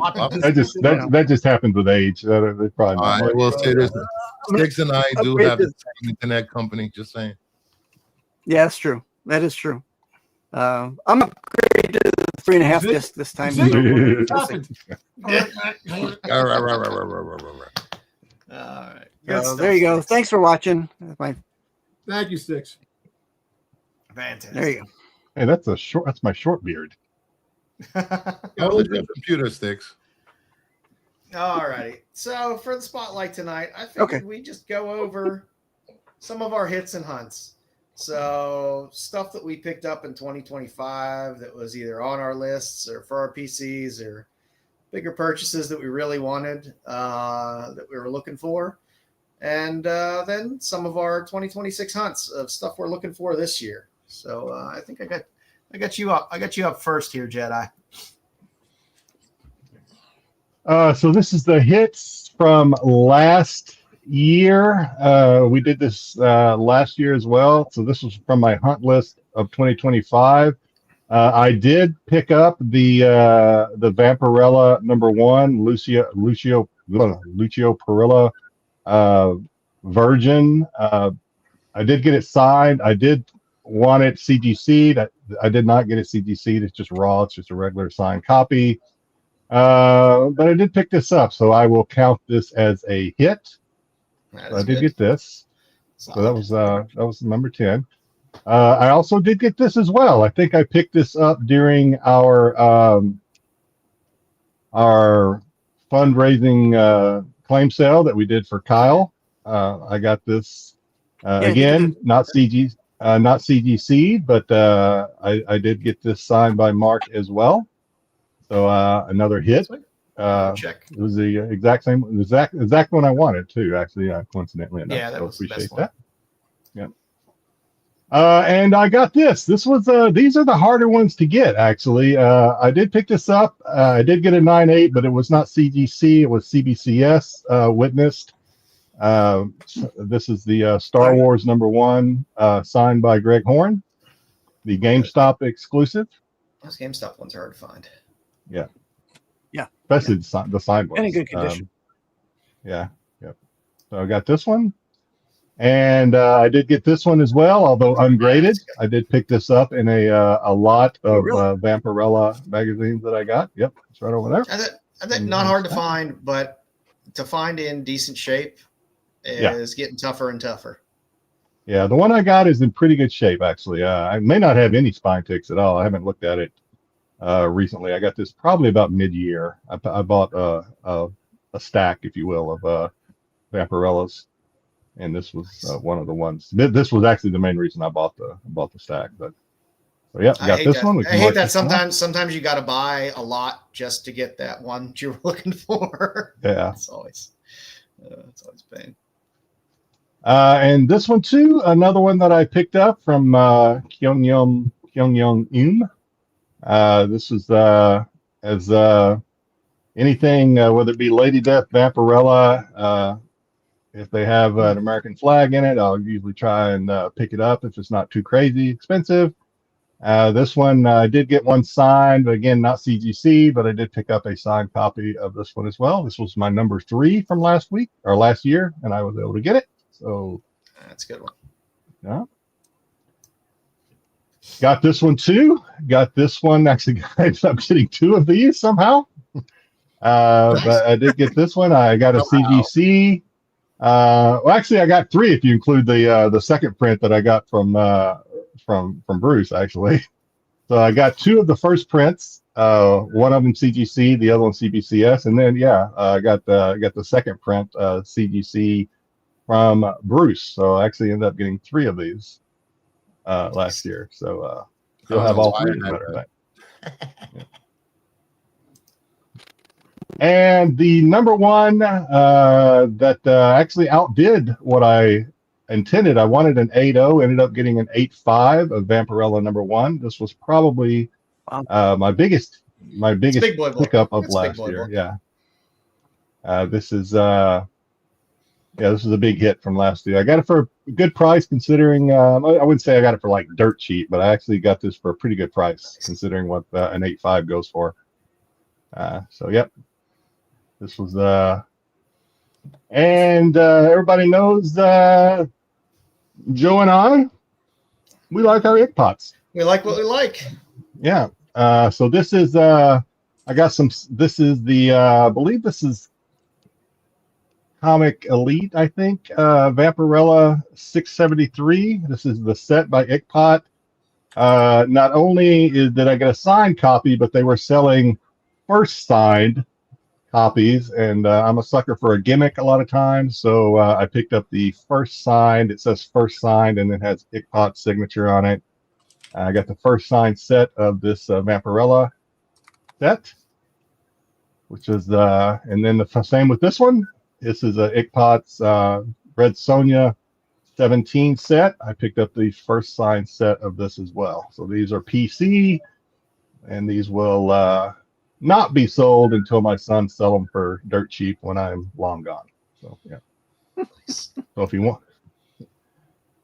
This one I picked up on a Whatnot stream from a guy that's been on the stream with us before, Sinister from Sinister Comics.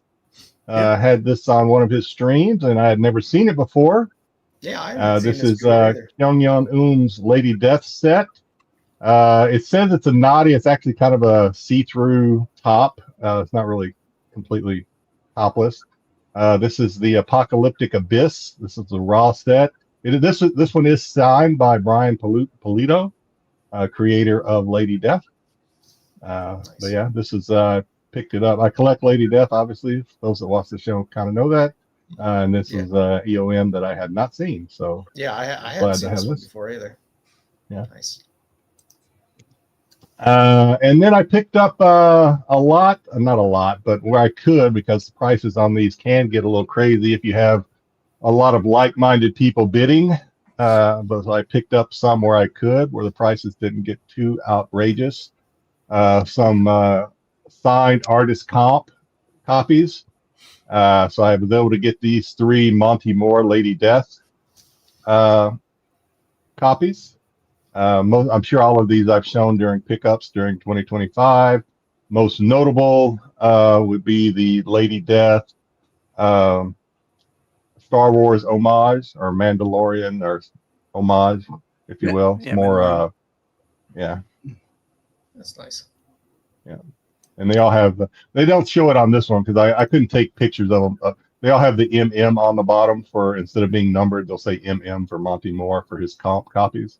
But these don't, because these aren't actual copies of the comps. But next we have Marissa Pope. I'm a collector of Marissa. I have 2 of her, I have more, but I have 2 of her original art pieces hanging on my wall. These are some of her Lady Death comp signed that I was able to pick up.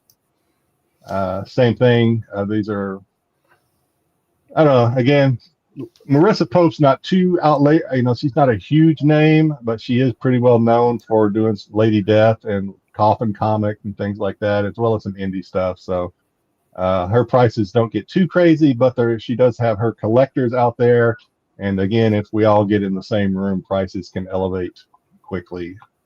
So, but these are some of her comp signed copies that I was able to get. And these say MP at the bottom.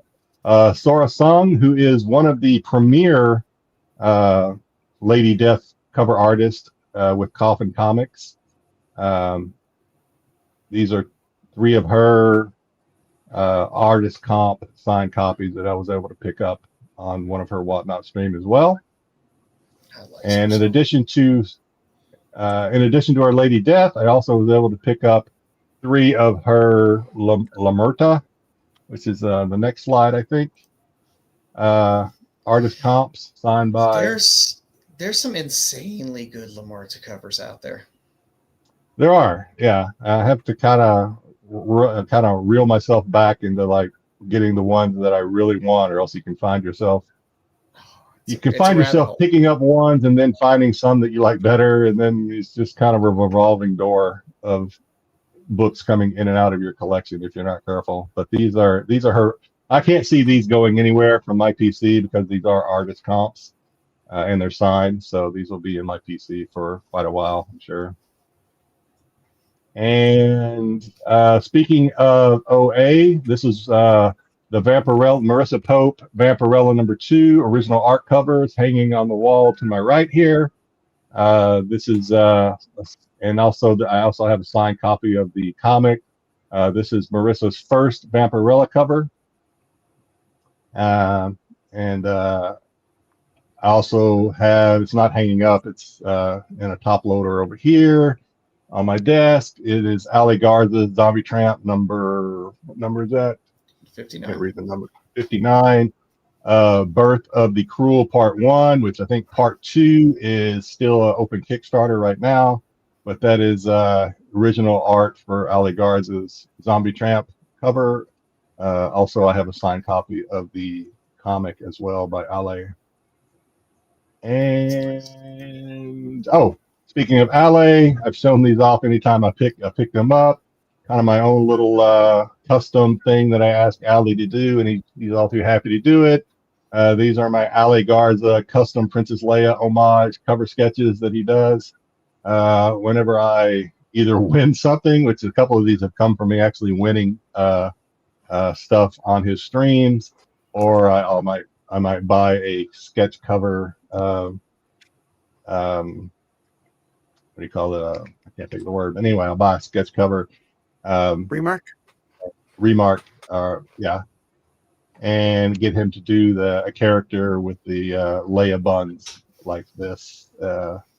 Just kind of my own little personal. I have 4, and I don't know. I'll probably do some others. Maybe I'll do a Deja Thoris and some of the others as time goes. We'll see. Usually, unless Ali will be the one I ask to do it, because usually if I buy a something like that from Ali, he already knows what I want. He'll be like, okay, what character? Okay, it's you bought a Deja Thoris. I already know how you want it. Okay, I'll send you updates on how it's going. So it's pretty cool. They all came out great. They all came out great. I hope to. I've mentioned it to Ali. We Facebook message back and forth a little bit. I've mentioned to Ali coming on the show. Maybe sometime in the future. He is open to it, but of course we just have to see if schedules can match up. He's a pretty cool dude. Hopefully we can get him on the show maybe in 2026 sometime as well. So, and then these are the hunt lists. So this is from the list of last year that did not get found. This is the hardest one of the Greg Horn Star Wars 2015 GameStop to find, at least find signed. This is the Darth Vader #1. I've looked. I think I might have found one once, and the price was way too much from what I was looking to spend. So this one remains on the list. It was number 8 from 2025. It remains on the list in 2026. Same with this one. So many times I have almost pulled the trigger and bought. There are some 8.5s available on the Bay. So many times I've almost pulled the trigger, and so many times I have at the last second not pulled the trigger. So this one also remains on the list. This is the first Draculina and cousin Evely, or whatever. Sometimes she's a cousin, sometimes she's not, but I think originally she was a cousin. But anyway, canon goes fast and loose with Vampirella. Yeah, so this one remains. Has anybody seen this cover? Does anybody know what I'm talking about? This is hopefully I'm unveiling this cover to the public right now. In case you haven't seen it. This is Eom's Absolute Wonder Woman #15.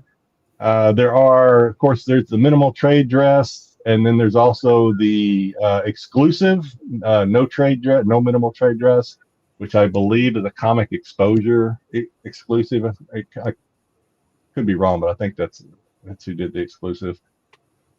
I'll take either one or both. I would like to sometime this year maybe get a signed copy. With con season coming up, I'm sure there'll be some available, one or the other. Because EOM usually does 2 or 3 cons a year. So I think MegaCon's coming up, right? Isn't that coming up? So I think he's going to be there. So they'll probably do some float con. MegaCon is And a you signature go to spin. Orlando? You going to Orlando to go to MegaCon? Orlando, yeah. I think it's coming up. I don't know. Yeah. Anyway, Orlando. there should be opportunities to get this in 2026. Yeah. So this is one that Joe has, but he just keeps telling me that he has it and not letting me not throwing a price my way. So obviously it's not for sale. Damn, the rotten milk that will come out of those things. Yeah. Shit.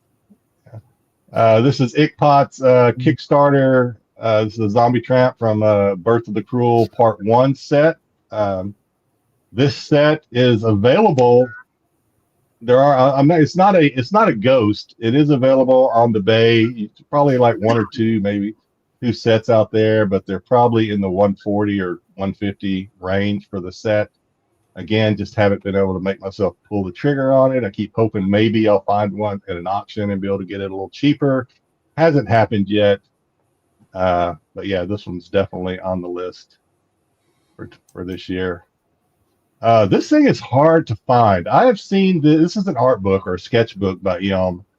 I've seen this thing pop up on Whatnot maybe once. It's probably on eBay. I don't even know how many there are on eBay. I haven't looked in a while, but there is a New York Comic-Con exclusive. It does come in a flame on, no skull, and then there's also a topless. I haven't seen hardly any of these pop up. And I'm sure if there are, they're going to be expensive too. I don't know what they were limited to, but I haven't seen very many of these pop up. And what else we got? So kind of cheating a little bit on some of these, especially the future ones, because the future ones, chances are I have these on order for a future Kickstarter, but the past ones are where maybe the challenge is going to come from as far as hunting down past Dravacus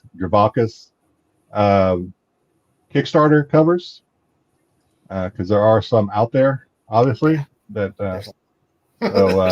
yeah. So hunting those down for again, once these things usually make it to the secondary market, the prices usually are at least 1.5 times what they were for a Kickstarter during the Kickstarter. So yeah, they jump pretty fast. Yeah. But yeah, so we got Dravacus or Dravacus, however you want to pronounce it. Be looking for his stuff, as well as the same goes for Yum. Their back orders or their previous Kickstarter stuff, as well as most of the future stuff I have backed on Kickstarter already.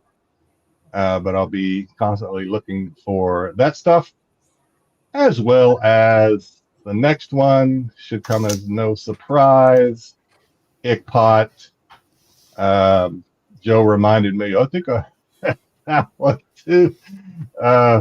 So yeah, I think I might have both of these. I know Joe I have got some in on the. but I don't think the Transylvania one's come out yet. I think it's still. I mean, it's come out, but I don't think they fulfilled the orders funded yet. it. It hasn't yet. I funded that one too. They haven't fulfilled the orders yet. The demon.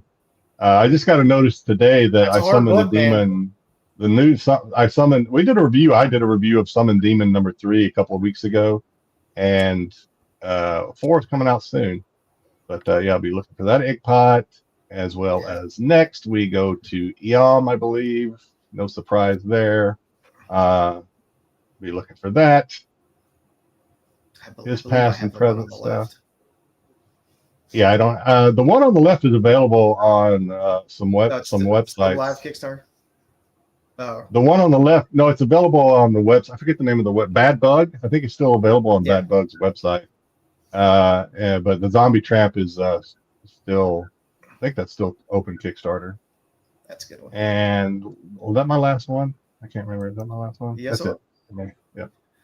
All right. For me, my hits are pretty good. I was in a Darwin Cook tunnel this year. I wanted to get the harder to get Darwin Cook books, and luckily JJ was selling off some of his collection, so I was very happy. I ended up getting the iZombie again. Hard cook book to find. The Die Kitty Die Darwin Cook cover, very difficult to come across, and when you do, it's not cheap. The Witchblade animated cover, I got the foil cover. I got probably 6 copies of the Chicago cover and a few of the regular cover as well, but the foil one is the one that is hard to come by, so I was happy to grab that. As you saw, I did get the It Girl, which I was very happy with, and I did get an actual graded copy of the Darwin Cook Starfire this year. So I did good with my Darwin Cook hunts this year. These are most of the harder to get Darwin Cook books, outside of I think the Invincible book right now, and some other weird rare stuff. I think I got most of the harder to find stuff. So I feel I did pretty well in 2025 for my Darwin Cook hunts. I did try to not give up on my Golden Age love this year, so I did pick up that Planet Comics that you saw. I picked up a couple nice jumbo comics, one of which is a Joe Doolin cover. I'm shocked you were able to snag those things out of other people's hands. You know who I'm talking about, Joe? Yeah. Which one, the jumbo or the Planet? All of it. Oh. Well, not the jumbos. The jumbos, I went and hunted those myself. Those I got graded. Those are graded ones. The Planet one, I'm always looking for Fiction House stuff. Jumbo Comics is Fiction House, but Planet Comics has always just been expensive and just keeps getting more and more and more expensive. Jumbo used to be on the cheaper side, but even jumbo stuff is getting expensive now. I did pick up the WoW, which I was very happy with. Some more Fiction House. I did pick up a nice Bob Luber's Wings cover, which I was very happy with, and a little Silver Age stuff. I did get a little showcase because I wanted that first Moana Beast because he's a great character. I did score the Bruce Timm Naughty and Nice hardcover book. It's an art book that I had wanted for quite a while. I was happy to find it at a decent price. Styx hooked me up this year and found the Barbarella, the Grove Press Barbarella, which I was very, very happy with. It's very, very early Barbarella for the Grove Press. First appearance is in U.S. appearance is in the Evergreen magazine, but this is kind of the first compiled Barbarella in U.S. release. I saw it. I knew who would want it. So I've been looking for that one for a good price for a long time.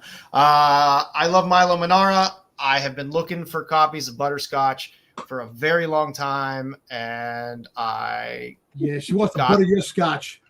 I got them, and I'm happy. I love Milo Manara so much. All right, can we just stay on this slide for just a second? What is that in the middle? What's in the middle? What's holding that hat? What's holding that hat? Okay, first of all, thank you for letting me know it's a hat. Second of all, yeah, what's holding that hat up? Leave that to your imagination. So I was very, very happy to get this. That's something that I love Milo Manara and this Butterscotch series through Eros. And I've been building out my Eros comics collection this year as well. But the Milo stuff is what I'm really. Hey, Jedi, do you want me to name each book? What? You want me to say what's going on in each book? Yeah, just want to explain it to you. That Nebulina. I didn't put it on my list, but God, I've been wanting that book for a long time. It's not a ghost, but I just can't make myself. I don't know. It's not a ghost, but it's also not always that findable either. Like I said, I love Milo Manara, and that Nebula came up, and I got it for a really good price. I was happy to get the Heavy Metal Manara cover because I just love that cover. I like signed copy art. So there's a signed copy by the artist, I think, or it was. I haven't looked in a while on eBay, but my God, they're wanting like $300 or $400 for that thing, and I'm like, ew, God, no, I don't want it that bad. Manara's not getting any younger either. So, and I did pick up the actual trade of Butterscotch as well, which was just quite nice. Again, Milo, I will pick up Minara stuff anytime I see it. Just amazing stuff. I did good with my Dean Yeagle this year too. I got a couple Cave Woman exclusives that were Dean Yeagles. I think they were limited to like 75. And I picked up a nice Dean Yeagle Mandy cover as well. Again, Dean Yeagle, not a guy that's young that's out there. So I am trying to pick up as much of his stuff as I can before he's no longer around to give us these beauties. I picked up these beautiful Christina Winter Agents of Death, which These are very handsome women. This is Steve Mannion's first cover on the left. So this is old Steve Mannion stuff that I had been looking for a very long time for a reasonable price, and I scored the set there. So I was very, very happy about that. And I also got me some the two Scott Blair covers from Zombie Tramp. I'm a huge Scott Blair fan. Again, no longer with us. And I actually scored these from his estate, I guess, at this point that's selling them. So I got the naughties and the nices for the Scott Blair stuff. And these are Zombie Tramps these are hard to find. Every Zombie Tramp auction I see, everything that goes around, the Scott Blair ones are really, really tough to find. So picked them up when I could. A tribute to Jason, Red Leatherface, and freaking Freddie. Yep. Nice. I like the. And no one does feet like Scott Blair. Yeah, sorry. Some of the other hits of stuff that I was really looking for this year. I wanted this copy of Young Lust. I remember you talking about this for a very long time. I just love this fucking cover so much. Of course you do. Why? Because it's a great cover. His pants are down. She's naked. He's grabbing the boobs. Nice. Yeah, it's good stuff. But I have been looking for that. You didn't censor this one either. No. Nah, I'm not censored. I was happy enough to score the first and most of the second, some of the third volume of Liz and Beth as well from Eros. Fantastic covers across the board. I've also spent the year really focusing on picking up a lot of Hernandez Brothers stuff too. So I picked up a lot of Love and Rockets and stuff this year. I would be remiss if I didn't meet my Betty quotient for the year. So I always have to get my Betty Page stuff. So I did score a handful of issues of the Betty and Bondage series. Picked up some of the smaller old Betty Pages, which were not that easy to find, but these weren't Pleasantville finds. No. Well, the first one was, and the third one was. The second one wasn't. The second one I picked up in Baltimore. But the Betty Page is Dangerous. The with 3D glasses sealed is a winner for the magazine as well on the far right. I was very happy about that. So I got my Betty fixed this year. In terms of hunts this year, there is a book that I want, Cards as Weapons, which is a Ricky J book. I've been hunting for the first print of this book, which came out in 1977. I love this goddamn book, and it is not cheap, and it is not easy to find. There's a second print, which is more findable, but the first print, the best I've been able to find is for about $400 for this. So it's definitely something I'm looking for. I'm a big Ricky J fan, as you'll see in what we're reading this week. But Cards as Weapons is a fantastic book, and first print goes to find. I definitely this year want to pick up the complete Darwin Cook collection for Parker. I have a lot of the books separately, some of the Martini editions, but I do want to get just the full complete collection. And I do want that Darwin Cook retroactive, which is a beautiful art book with amazing Darwin Cook stuff in there. It's pricey, but not hard to find. But just want to find a better price on it. Coming out a little bit later this year, that is on my list to make sure that I get. There is Crumb has a art book coming out, Art and Beauty from Fantagraphics, which is nice. And Fantagraphic has been putting out these Nancy for all seasons. I love Ernie Bushmiller. I love Nancy and Sluggo, and these books are fantastic. I do want to focus a bit on some of my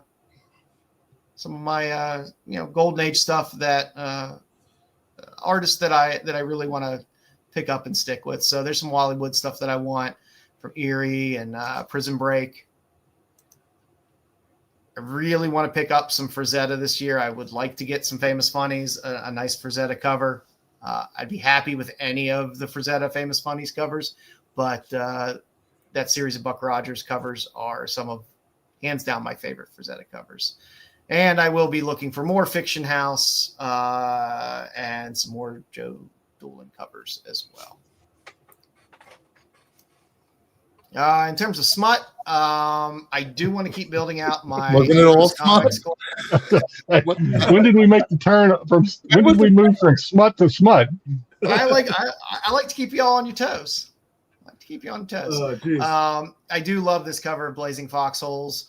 Eero stuff is weird. Sometimes it comes around, sometimes it doesn't. But I do love the Kiss Off Adolf cover for Blazing Foxholes. I do want to add that to the collection. I have volume 1 of Birdland, but this volume 2 cover. Nice. Yes. I think this is a Beto. So this is. Thank you for noticing that, John.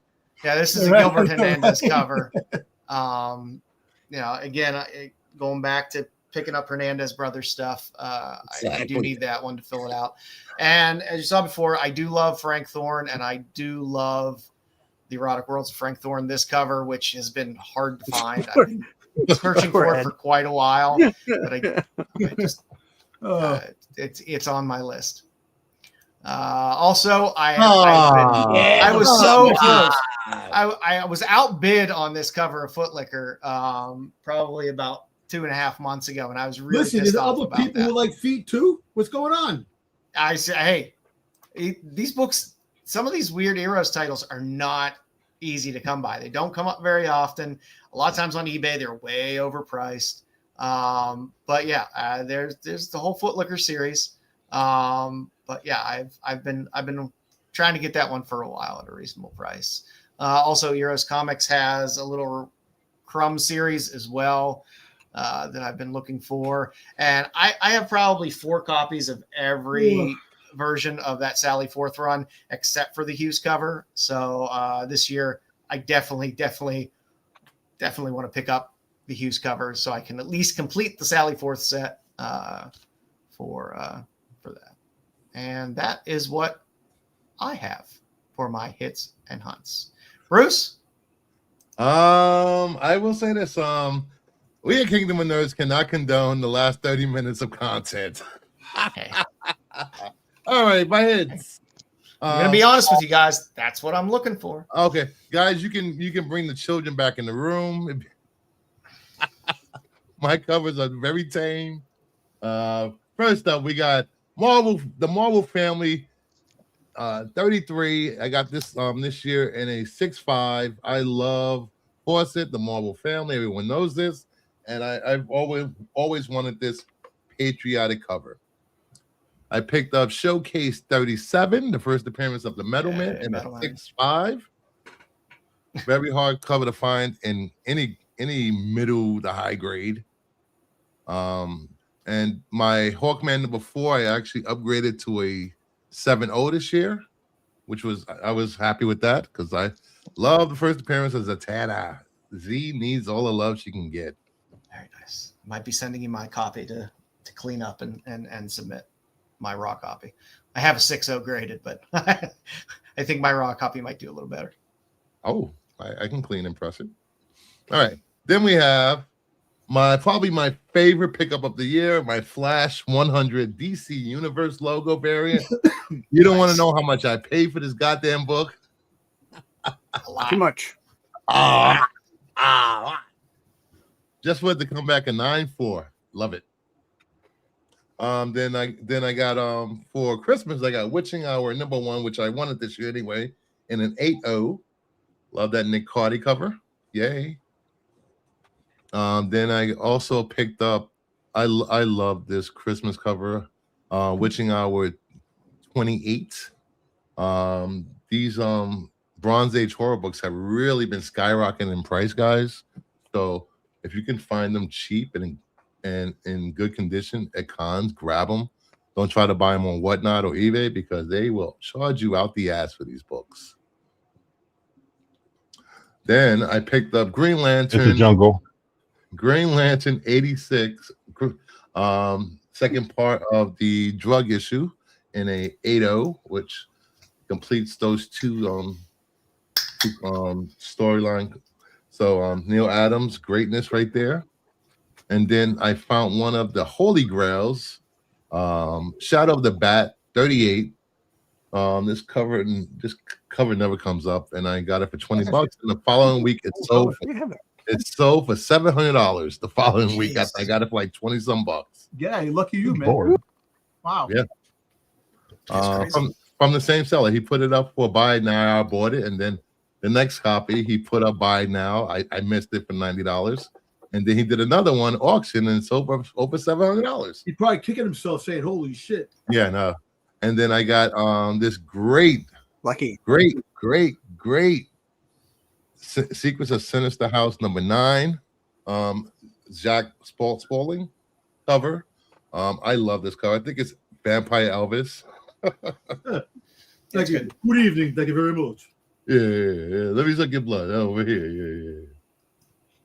Yeah. Then I picked up House of Secrets 93 and an 8.5. I love this cover. Such a great cover. The Bernie Wrightson cover, I believe. Mm-hmm. Yeah. So Bernie Wrightson. Yep. And then I picked up Dark Mansion of Forbidden Love #2. Very nice. Beautiful. I picked this up in an 8.5. Neil Adams cover. Is that Neil Adams or is that Gray Morrow? I thought it was Neil Adams. Let me double check. I could be wrong, but where is it? You might be right. Is that issue 2? A lot of that goddamn Bronze Age. Yeah, it's a Neil Adams cover. And of course, Monsters #1 third printing because my name is on there. That's fifth printing. Fifth printing, whatever printing. It's the #1 somewhere. Yeah. I think it's a great cover, and to see my name on a comic, which is amazing. Me too. Thank you very much. Nobody's talking about you. You're below me. That's why he bought it, Dom. He bought it because your name's on it. That's right, exactly. It's all about Dom. Just remember that. Tomtober, baby. 2026. Bigger, better, and better fucking things. Was that supposed to be funny? No. Because nobody's something that you got to look out for. Nobody's looking out. Anyway, Monsters #4, the Joe Bob exclusive. I wanted this cover for a long time. I finally got a copy, thanks to my good friend from Texas. Thank you very much. No, he's not from Texas. Your friend that buys all the Mark Spears? Yeah. He buys all your zombie traps. He buys anything. He's looking to buy anything that moves. Great guy. Then we have Azrael 16 DC Universe logo. I finally got this in a 9.8 this year, and that completes my Contagion run in 9.8, all 9.8s. I'm only the second person to do it. Mint Hunter was the first person to do it. Then I picked up Batman 171 in a 6.0, working on my Silver Age Batman villain appearances.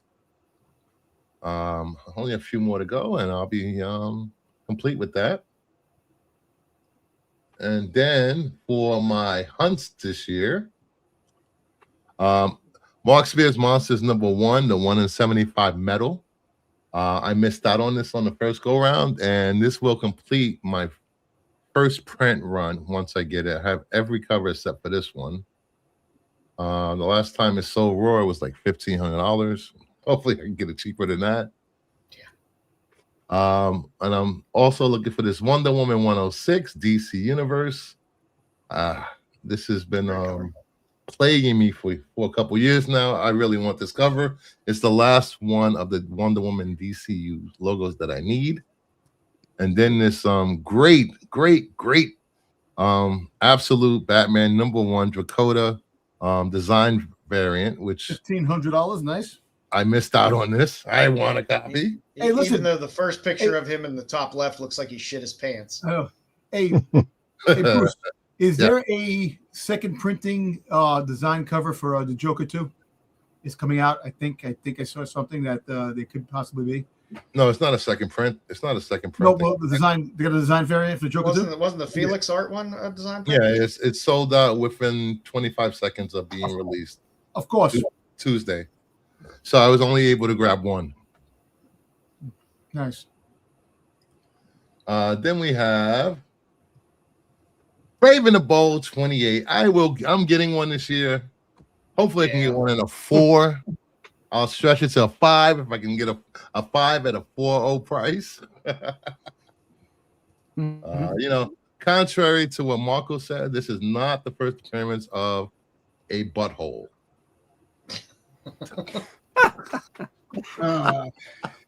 No, he said it was the first appearance of a starfish butthole. So. Starfish butthole, Lord. And Space Coast #1 from Gold Key. I want this comic. I'm a huge Space Coast. I have that. You do? Nice. Then I want Tomb of Dracula #10. First appearance of Blade. Does that come down in price, or where is that price wise now? A 9.8 literally just sold. The previous sale was almost 12,000 for a 9.8. It just sold on Comic Link in the ending of last month for barely $6,000. I had a 9.2 once. I sold it. It was a PGX 9.2. They'll take it. So who knows what the actual grade was? Yeah. No, I sold it. I remember I sold it. I sold it for $1,700. I think I paid like $800 for it, and I sold it for $1,700. Right. Yeah. And finally on the list, if they make a Blade movie, they better dress him like that. By the way, I need at least just for a brief period of time. I need. It will be set in the 1930s, knowing Marvel. Action Comics 252. Bill might be doing it. I want at least a 3.0 in this. First appearance of Supergirl. Then Batman 227, classic Neil Adams cover. Yeah. I need this in my collection. That's the Marla Gibbs cover, right? I like that cover though. Yes. I like that cover. And finally, Action Comics 242, the first appearance of Brainiac. I definitely want this book. That's Joker hit later. No, although I'm guessing the price is already up on those because of Brainiac. Yeah, because of Man of Tomorrow, and him and James Gunn announcing what's his name is going to be playing Brainiac. Yeah, the German guy. Yeah, and that is my list. Very, very nice. Styx, Dom, you got anything you want to talk about that's on your list? Well, Styx, you want to go first? Go ahead. Yeah, I'll talk really quick. So on my 2025 list, I had a lot of Doctor Who stuff. So I did pick up a lot of my my Doctor Who jugs that were on my list. And then I'm amazed. I got 4 of those without getting broken.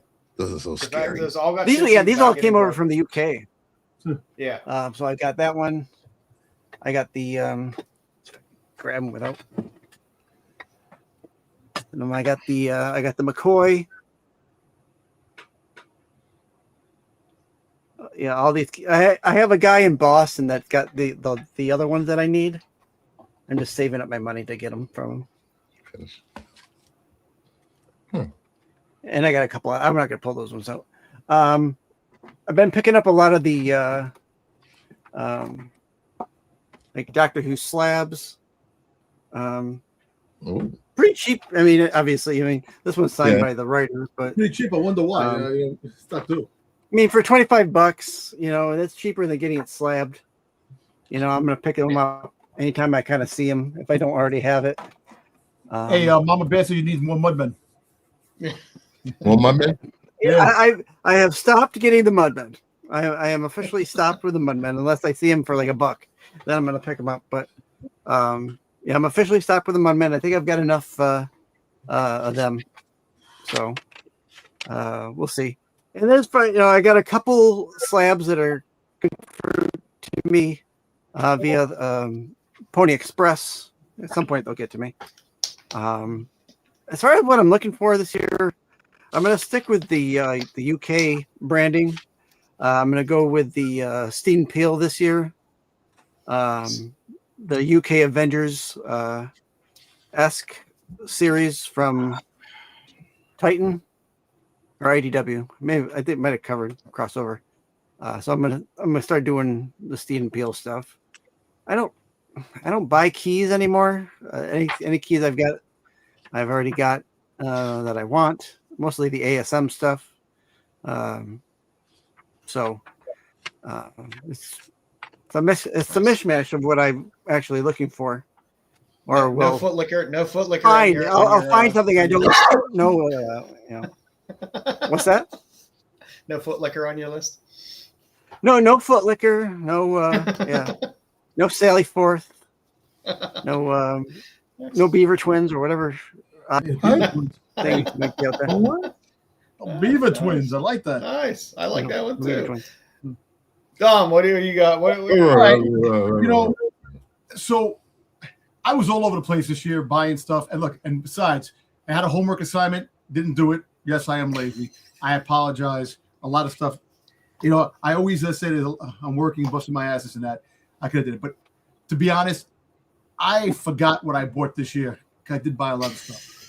And I heard it from my wife because I have a lot of shit that's piling up. Now, but all kidding aside, I bought a few Boba Fett. Boba Fett, Soundwave. Yeah. Soundwave. Zartan. I bought a couple of things that actually did drop, like certain books, no key books, but as the this year progresses, there's a couple of books I am looking for. I am looking for Amazing Spider-Man 238, First Hobgoblin. I do want to get that a 9.8, but I know that's expensive. If I can get it like a 9.0 or 9 something. What are the tattoos? What about a Mark Jewelers? Would you buy a Mark Jewelers? Hey, if I get a Mark Jewelers, I'll get that too. If I get a low grade in that, I'll get it. I just want to. What about a 7.5? A 7.5? Hey, listen. Maybe we could talk. I know you have it. What? You're bringing it up. I know you have it. But anyway, so I also plan on to get the first 4 issues of a Transformers, the original Transformers Marvel book, 9/8. I want to get those. I also want to get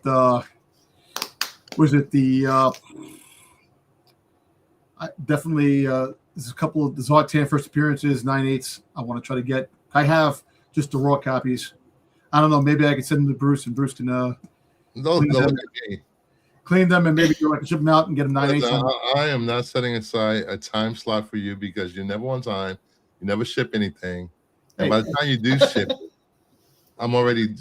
I'll be pressing somebody else's books. Hey, listen, we'll talk. I'll be back. But also and it comes to toys. A lot of toys that I actually next year I want to try to get some vintage stuff. Like first, Soundwave, the original Soundwave. I want to get the original Zartan. I want to get an original Boba Fett piece and also original Hordak. So I got a couple of the vintage toys I want. I'll see what transpires this year. If I come across anything that every time you want to buy some crappy black series, just put that money aside. Put that money aside for what you were going to spend for that, and just put it in the kitty and get yourself a classic toy. Yeah, stop going to San Diego Comic-Con. Well, no, let's go to San Diego. So I'm going to San Diego because of San Diego. But San Diego Comic-Con this year, man, is going to be a big year for media, movies, and TV shows. So there's going to be a lot going on. How do you know that? How do I know that? You do know there's going to be a writer's strike this year, right? Well, the stuff that's coming out. Well, but all those movies that are coming out are already done. You got the stuff that's coming out already. You got the Spider-Man Brand New Day movie coming out. You got Doomsday at the end of the year. You got Grogu and Mando coming out. You got the Darth Maul animated series coming out. You got the Spider-North series coming out. You got the Punisher special coming out. You got the friggin' Daredevil Born Again series 2 coming out. There's a lot of stuff coming out this year. So a lot of stuff that actually is going to be it's a good year for entertainment. The writer's strike comes. That's another story down the road. So yeah, but they're not going to show up like last time because they didn't have anyone to promote it. Yeah, I know. Yeah, that's the problem. But give or take, I'm actually crazy for another writer's strike. I know. Well, give or take, like I said, things that I really want this year. I'm going to try to sell some stuff. Hopefully, my storage unit still has my my belongings, and it wasn't friggin' robbed. Hopefully not. But start selling some stuff. I'll be down in a few weeks. Now we'll load up. Hey, come down. Listen, definitely, if you can come down and help, I definitely appreciate the help. And we can go through stuff and we can arrange something. We'll do a whatnot sale right from your store. Styx will have to get the Huskies ready and take the snow sled down. Exactly, because I might get a big snowstorm. Give or take, one piece at a time, and hopefully, definitely make things happen this year, and definitely be better prepared for segments like this.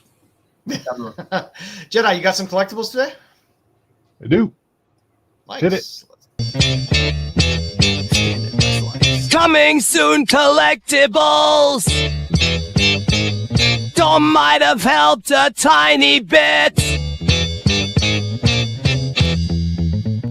I sent you 2 things. I don't know if you got it, but I did not. What'd you send me? I sent you the Indiana Jones hot toy. I got that already. You got that already? Yeah. And there was a Spider-Man hot toy. But I know you're not doing I don't do Marvel. All right. So we got this week, starting off with more Welcome to Derry. We got more Funkos from Welcome to Derry. This probably, I don't know, the series is over, so maybe this will be winding down as far as the Welcome to Derry toys. But we have the Bloody Pennywise, both television. Yeah, there's the one where he's kneeling, and then the one where he's standing, basically. But these are both pre-order alerts. These are actually pre-orders last week, but I'm sure they're still available. So this not a chase. These are 2 separate. One is 1856, the other is 1866. So 2 separate Funkos there. And continuing on with the Pennywise, we have Bob Gray as Pennywise. If you've watched the series, you know this is the clown before the entity known as Pennywise. If you haven't watched the series, I don't know what you're thinking. You need to be watching the series already. And then you have Little Periwinkle, which is Bob Gray's daughter, who is also a clown and is a pretty disturbed young lady. So these are also pre-order alerts available on Entertainment Earth or wherever you get your Funkos. And we have the original Periwinkle and another Periwinkle. Is that the same Periwinkle? Oh, it's 2 different Periwinkles. No, different. Yeah. So So no shortage of Periwinkles for your Welcome to Derry Funko collecting needs. Pre-order alert on these. So come and get them before they end up in a landfill. Yeah, they know how to squeeze blood from a stone for some of these series. All right, we have RoboCop. Now you got my interest. RoboCop Funko, RoboCop 2 Metallic Funko. There is a chase with this one. if it's kind of covered up by the box. That's why I put the little GIF down there. The face has him holding the brain and the stem of Kane after he defeats Kane, the evil RoboCop, the drug addicted RoboCop from RoboCop 2. So pretty cool. These are pre-order alerts as well. So these are cool. I don't mind these. I'm not going to order them. Speaking of RoboCop, not a lot of details, but JF Toys did drop these sneak previews, and I know this is Joe is always asking for this one. We have Toxic Emil. Again, this is just a very sneak peek Christmas preview of the new RoboCop. Toxic Emil, which is the zombie-like after he stumbles into the toxic waste. Annie Lewis, and I think we have 2 RoboCops there. I only put 1, but yeah. So we have both of those. No time frame. This was just a real quick drops, kind of a Christmas. Be on the lookout, if you will, for 2026. So again, this is all they gave us. Is this? That's great. One more time for Joe. One more time. And boom. There Through you the go. windshield. All right. There we go. Yeah. These are previews. All right. If you're into The Conjuring, I like watching the Conjuring movies. So good. I wouldn't say I'm a big, but we have from the Conjuring universe, we have Malthus, the demon figure. This is from NECA. Malthus is the demon that possesses Annabelle in the so that's why he was in The Conjuring and The Conjuring 2, and I assume was in the Annabelle movies, but he is the demon that resides inside Annabelle. So this is a pre-order alert. So Malthus the demon is available for pre-order. Come with me if you want to live. We have the Terminator in art. We have the T-800 by Queen Studios. We have comes with all the accessories, but we have Arnold. Arnold, get to the chopper. Fuck you, asshole. Give me your boots. I don't know. Stick around. Yeah. Give me your boobs. Boots. Give me your boots. No, that's something. That's what I okay. Just making sure. Yeah. This is a pre-order alert as well. This is from Queen Studios, so it's pretty cool. It comes with the beat up. I remember when I first saw that scene where he dug his eye out. I thought that was the most disgusting thing I'd ever seen when I was a young, I guess, early teenager. I forget what year that was. So yeah, I thought that was pretty disgusting. And then we have from Evil Dead 2, we have Ash, Dawn of the Dead. We have this is by Asmus Collectibles. This is a updated reveal. So apparently this had been revealed before. I can't remember if we had it on here or not, but this is an updated reveal. Maybe they did some tweak to the face or something. I can't recall.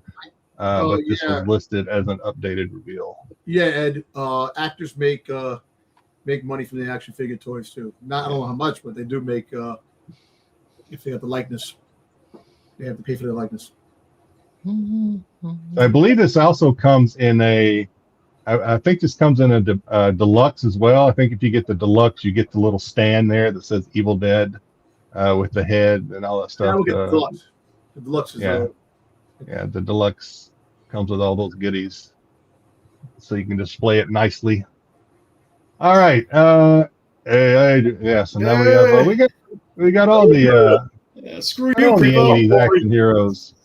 Well, we got Butkus. Butkus. Well, Butkus. This might be Butkus' first hot toy. We have no idea. Oh, this is Hyatt. Sorry, this is not. This is Hyatt. We get no Lincoln Cuff. We get no I turtles. guess not. No, not yet. That would be cool though if it did. Those would get lost pretty easily. Yeah, so we have Hiya Toys, Rocky Balboa figures. Does come with Butkus. This is a reveal, so not actually available for pre-order yet. But keep an eye out if you are a Rocky collector. I am a Rocky collector. Ooh. And another sneak peek, I think, is what this is. We from NECA, we have Santa Ghostface preview. So I don't know. Was there actually a Santa Ghostface in the movies, or is this just something that they're doing for the holidays? I don't know. I'm not a big Scream. I was never a big Scream fan. Santa, I don't know. I don't remember. I don't remember I either. don't remember either. Unless it was in one of the newer movies. I don't know. But I don't think so. Yeah, this might just be a holiday thing they did, trying to capitalize off Terrifier's fame, bastards. Yeah, this is a preview, so stay tuned if this is something that piques your interest. And Happy Death Day. I think I've seen the first one. I think there's actually two of these. There is two of these, but I think I've seen the first one. Don't know if I've ever seen Happy Death Day to You. But we have a 8-inch clothed figure from NECA of the baby face. Huh? You say 8 inches? 8 inches, yeah. Okay, no, nice. Yeah. Proud to say, 8 inches, yeah. Soft or hard? Yeah.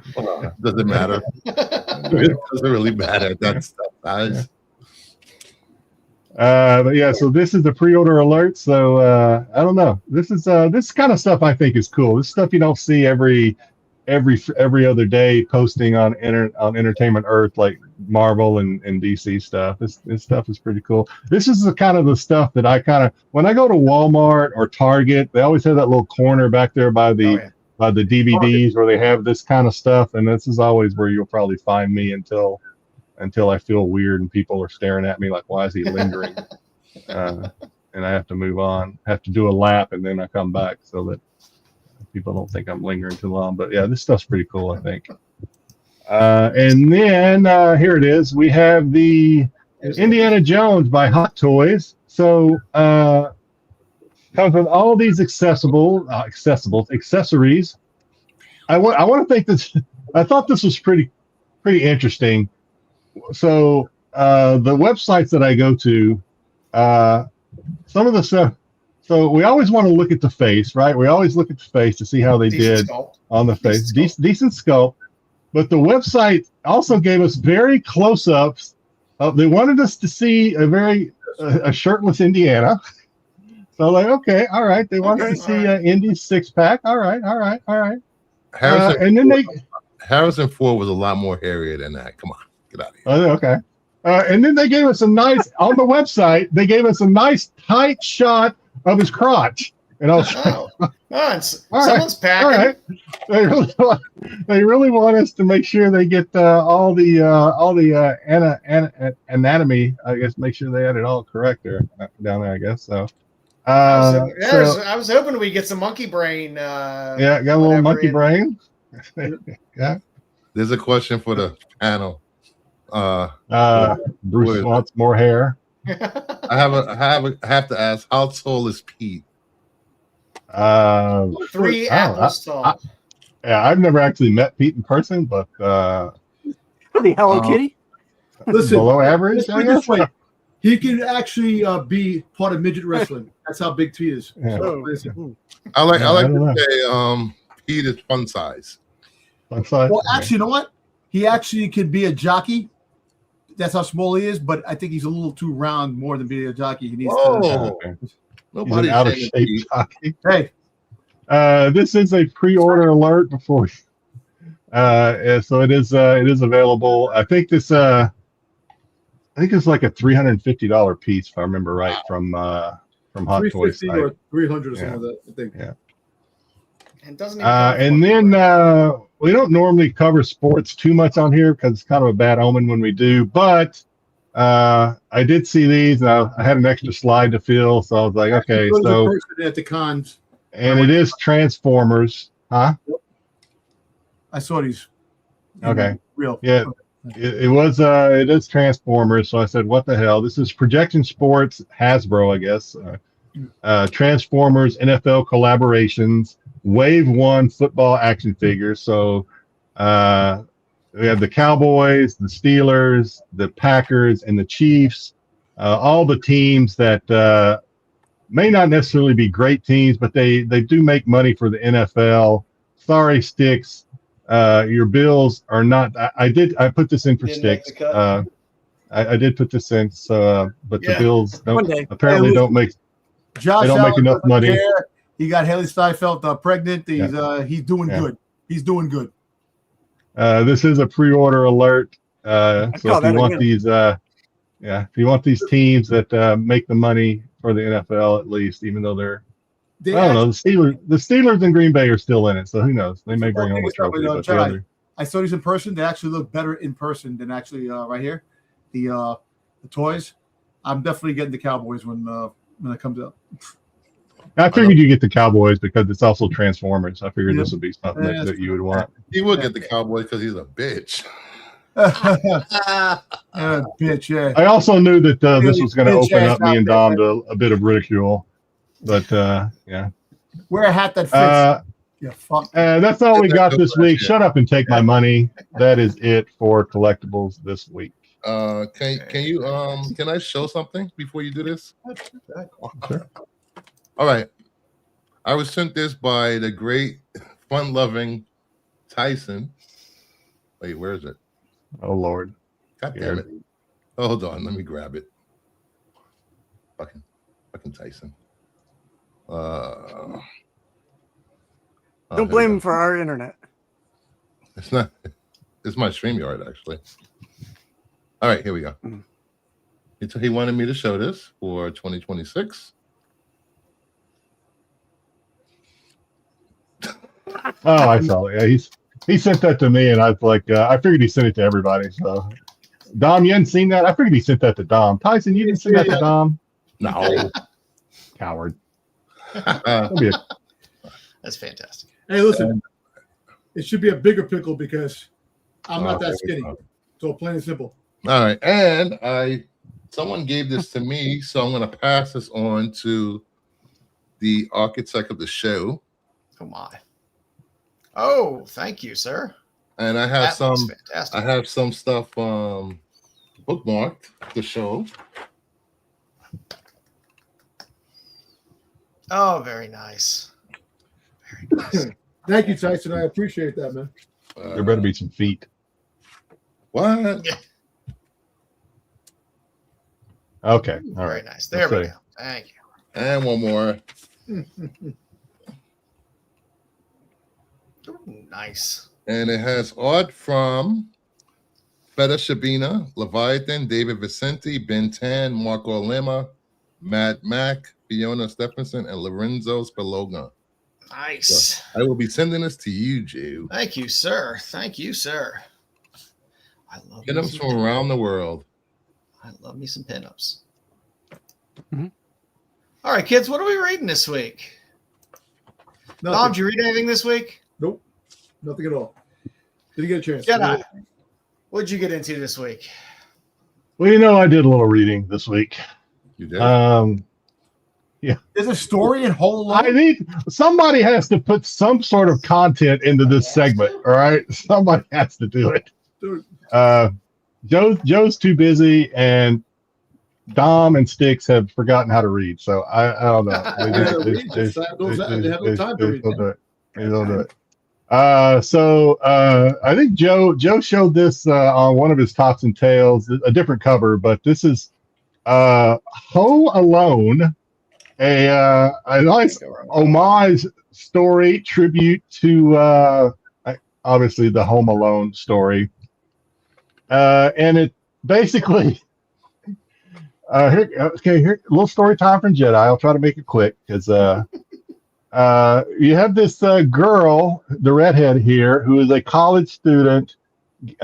She's about a week out from going on winter holiday break. Her name is Noelle, of course. She's a member of a sorority, and she's throwing the annual sorority frat mixer holiday break mixer, or should I say orgy, because that's exactly what it was. You knew things were going to get crazy when one of the girls showed Bruce Lee's as soon as I say orgy. You knew things were going to get crazy when one of the girls show up and Noelle asked her, "Did you remember to bring the peppermint flavored lube?" You knew things were going to go. It was going to get a little crazy. Getting dirty. So things did get crazy. They had all sort of contests. I won't go into that. I'm afraid I can't go into some of the contests because they're actually pretty lewd. But the cops show up. She gets expelled, or at least expelled into the following fall. So she goes home.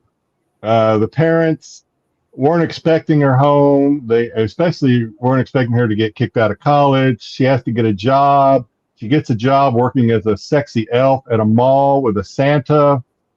The parents go on a trip that she does. She's actually a pretty spoiled brat, but she doesn't go on the trip because she's pissy at her parents. So she's home alone. And then the Santa at the mall, when he asks the kids what they want, he also asks them if they're going to be home, and he gives them a teddy bear with a tracker in it so that he can know where they live. It's a pretty solid storyline here. And then if they're not home, they go to their home. Him and his accomplice go to the home and they rob them.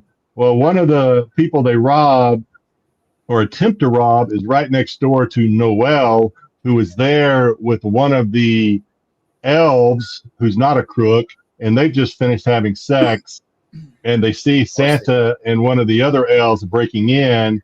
So she's kind of unbeknownst to us until just now, she's kind of a MacGyver. So she fills Christmas ornaments with some sort of explosive like sodium, whatever the fuck, and sends it over via drone not to drop it down the chimney and scare the shit out of Santa and the elves. Ruins their robbery. They run off, and that's where it says to be continued because they're off to the next house. But Noelle is a good Samaritan now, so she thinks she has to follow them and stop their next robbery too. So I think we're going to pick this story up next Christmas. I'm wondering, is she going to have sex on the way over to try to stop them? Because I'm guessing that's probably going to happen at some point. There's a good chance. Excellent. I did not know what to expect. I didn't know.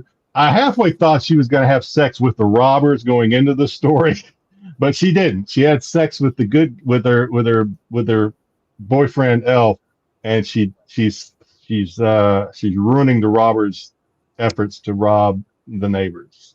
That's Ho Alone. I give them an A+ for the title, a C- for their story. All right. Christmas Caroline, another Christmas story. Basically, I'll try to make this one short. Caroline is an elf. The elves are being mistreated by Santa, who has become a partner in a capitalistic society where it's all about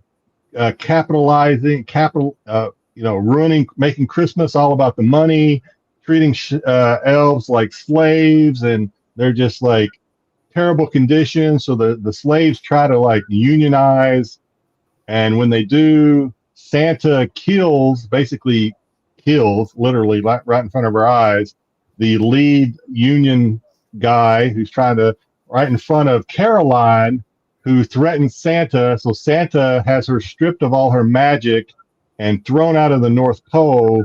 Whereas now Caroline, we haven't really got the backstory on how she gets all of her military training exactly, but she's on a mission to kill everybody that's in cahoots with Santa, making her way up to the big guy, killing people that either allowed Santa to kill her friend and union organizer and all of the big, CEO types that are like higher up than Santa, driving all this effort and agenda.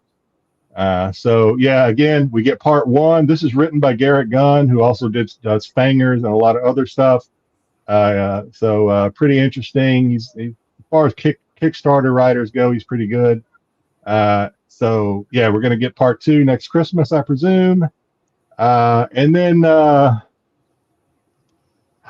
Black Bunny. I'm not even going to go into the story of Black Bunny. I read it. I don't like the story. I don't even really. I had a hard time even finishing it, so I'm not even going to go into it. To me, it's not worth it. If you go to the next slide, you'll see why I even back these things, which is for the covers. For Ho Alone had a Marissa Pope cover, which is why I backed it. The middle one is Gravakis again. I don't know how to pronounce his name correctly. Who did the Christmas Caroline cover, and then of course for the Black Bunny, we have the Inkpot. I guess I think this is actually considered the risque because they're neither one of them naughty, which I'll continue to back as long as they do Inkpot covers. But it's a great Inkpot cover. It's one of the most reserved Inkpot covers you'll see. Yeah. So as long as they do Inkpot covers, I'll continue to back it. I just don't know if I'm going to continue to read it because the story was kind of stupid, to be honest with you. And I don't want to waste any more of our time even trying to go into it because it's kind of dumb. But yeah, there we go. That's what I read this week, just for you guys. Mine's pretty quick this week. I started reading Learned Pigs and Fireproof Women, which is a book of documenting all kinds of eccentric performers from the 1700s all the way up into the early 1900s. If you're a fan of eccentric performers, be it people with no arms that can play a violin, or fire eaters, or trained pigs, or carnies, all kinds of interesting carnies and performers. This book by Ricky Jay is absolutely fantastic. His collection is fantastic. There's wonderful old posters and playbills in there and stuff that are in the book. That's fantastic. The stories are great. So if you want to read about some of these performers and stuff like that over the years and how some of the stuff started, it's a good book. I come out and I do these. You make me look so shallow. I do these like really stupid freaking stories, and then you come out with these like history, like the more you know type shit, and make me look like stupid shallow. It's what I end up reading. I haven't read many comics this week because I've been behind in reading and I haven't been home. And I just sat down and had to start thumbing through this, which again has some fun stuff. And Ricky Jay had a insane collection of a lot of these playbills and all kinds of materials from these performers over the years that he had collected. When he died, he had a couple auctions that went through. I think there was a Sotheby's auction first where a lot of this stuff was auctioned off, and then a secondary auction. But it's interesting if you're into magic and performers and stuff like that, and like the history of that stuff. It's definitely a fun read. So highly suggested. Nice. Styx, did you read anything this week?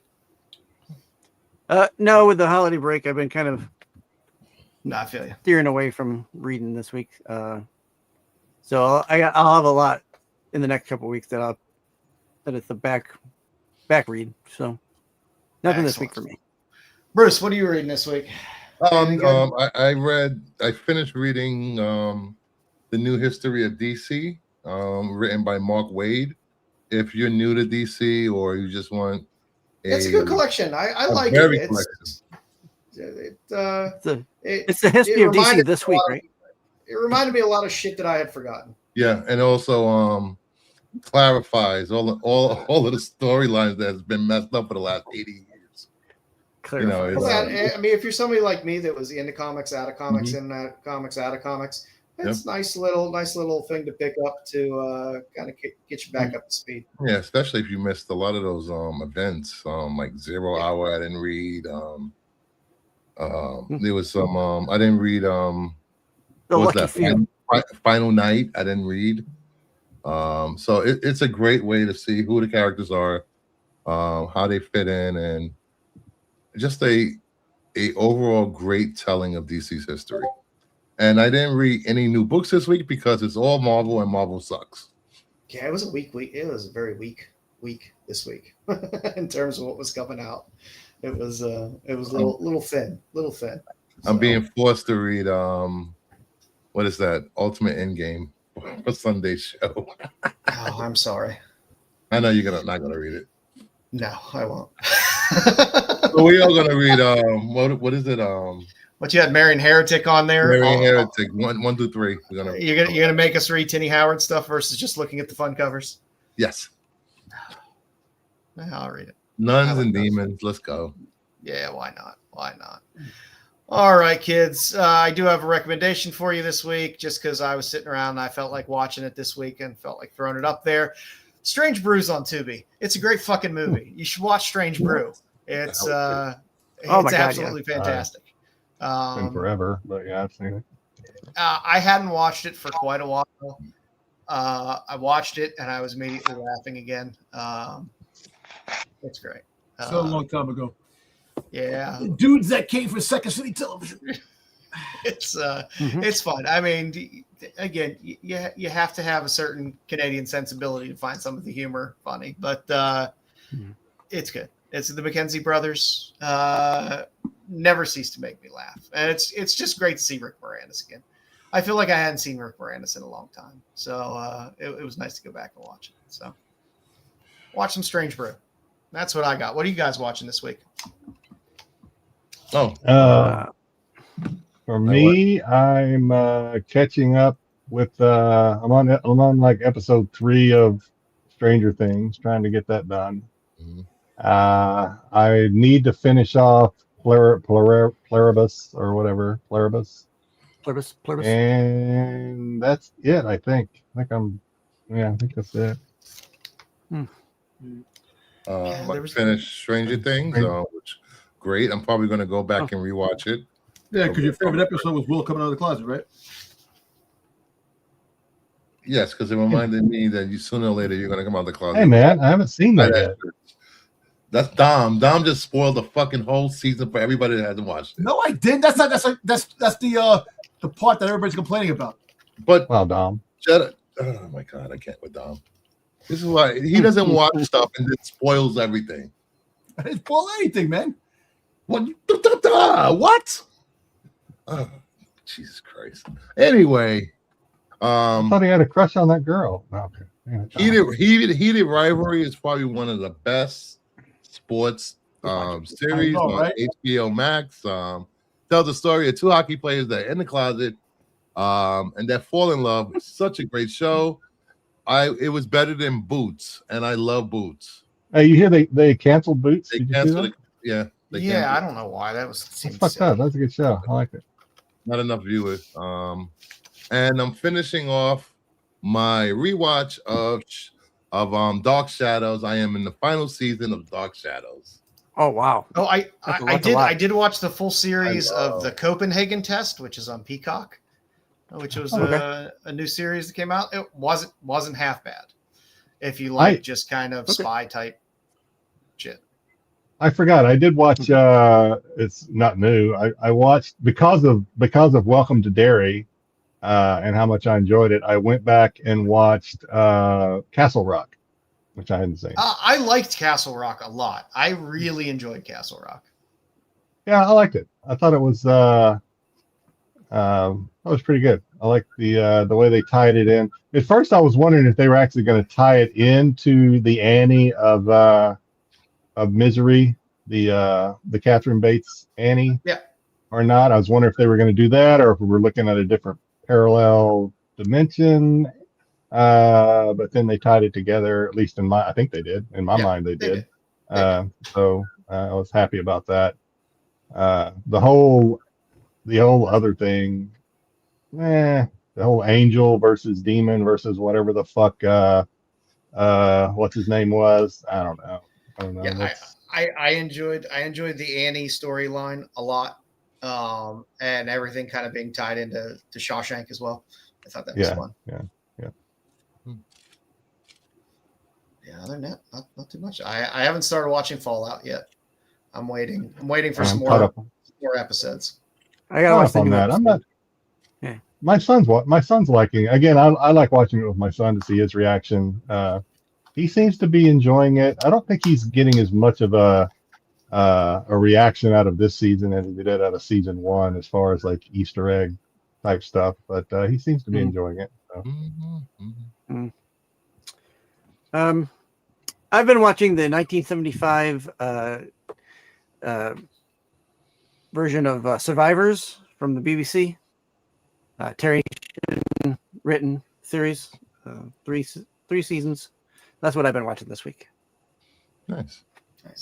My son was disturbed by Strange Brew. My son walked in when Strange Brew was on. He was disturbed by it. I mean, I could see, like, there's some like stuff in in there cringe or something, or what? He was just kind of, he's like, I don't like this. It's weird. But it was the hockey scene, so it was. Oh. Yeah. Oh, I probably know what scene it is. It's funny. My son, I don't know if sometimes I think my son's just fucking with me. But my son and I were watching the end of a football game, and my son never played. He played tennis in high school, but one of the football players pats this other guy on the ass, and my son's like, "What the fuck was that?" And I was like, he just patted him on the ass. He's like, "Why?" I was like, because that's what you do. He goes, "You didn't get his consent." I'm like, "Yeah, when you play football, you give your consent to get patted on the ass. That is a consent when you play football." I think I like it. What you talking about? Ask consent, guys. Ask consent. Not a lot of ass slapping in tennis. Yeah. Not a lot of ass slapping going on in tennis.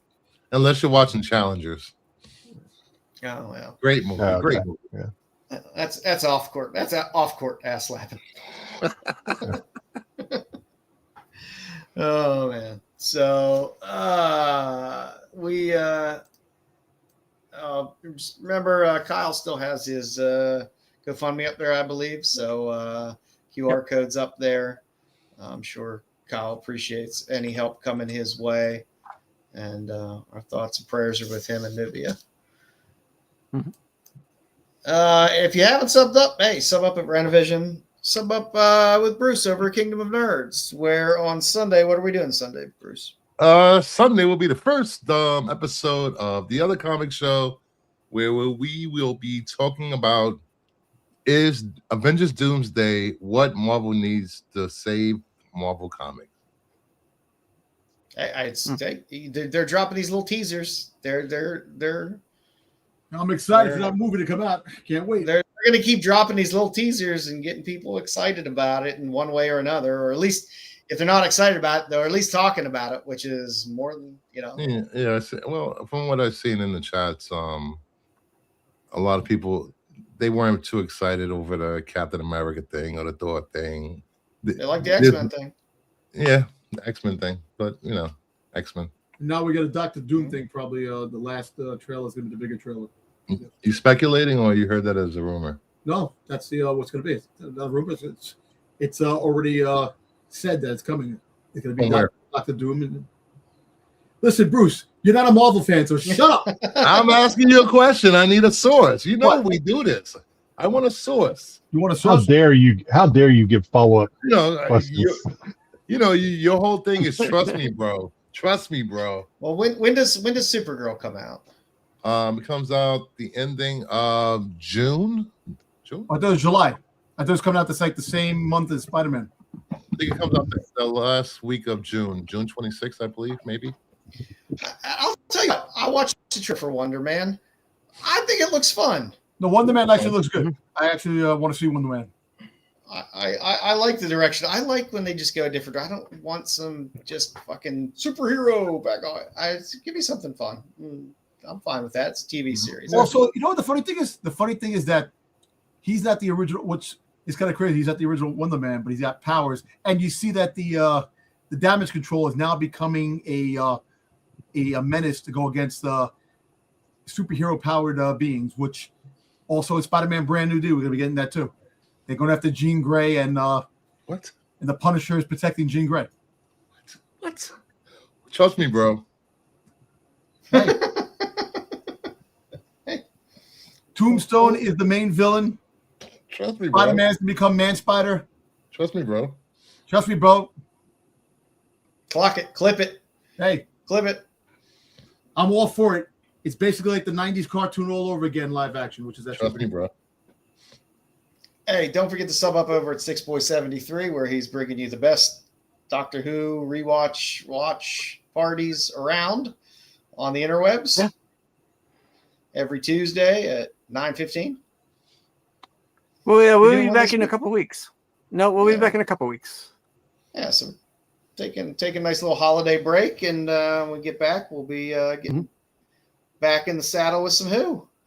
And don't forget to sub up over at Absolute Geek as well, where you can catch some good comic content, and Dom and Styx and Matt talking some wrestling. What's going on? You Yep. guys Yeah, do a show this past week? No, we were off the last 2 weeks. We're coming back next week. Yep. Yep. Which a lot has happened in the last 2 weeks, which is kind of crazy. A lot to talk about, especially Yeah, tonight. SmackDown tonight, which was kind of crazy. So a lot is coming up. But yeah, we're back Woo. next week. Woo. Woo. Yeah. That's it. So catch them for all your wrestling action.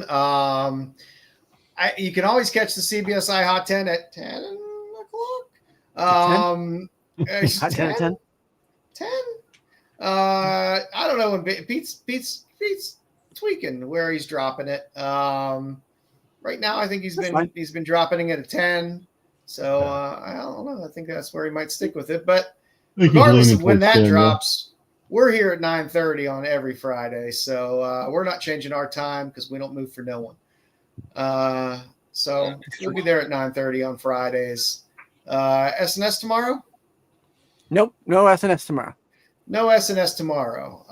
And Sunday, for all your sleeping needs and Star Bruce, Wars news, you There's have still one tomorrow night. Tales from the Dark Side. You What? doing one tomorrow or on Sunday? Is there Dark Side this week? Yeah, Probably. there's going to be there's always a Tales of Dogs. Marco don't care. Marco wants to keep doing it, even though there's nothing to talk about. Check out Tales Are you of going to be on it Sleep. this week, Dom? Dom, What? are you going to be on it this week? 'Cause I probably you're on it this will, week. but I am not doing the 10 comic book covers of the year, but they want me to. I don't care. I ain't doing that shit. Star Wars this year has not been very good. I don't care about Star Wars this year. That this year's coming up now, the new year, 2026. I'm looking forward to a couple of things. That's it. So we'll see. If I don't get stuck working on Sunday, we'll see. And as always, on Wednesdays, fair you can catch the Tax Show with Dub and Marco and Bruce. I'm still trying to get on my contract. Good luck. And anybody else? Anybody I else? think there might be a special guest on this week. I'm not sure. There you go. So tune in for Tech. There's Well, always- Corbin's going on always tonight? something interesting going on. This week? What? At the Corbin coming back? No, I think it's going to be a little feral on Wednesday.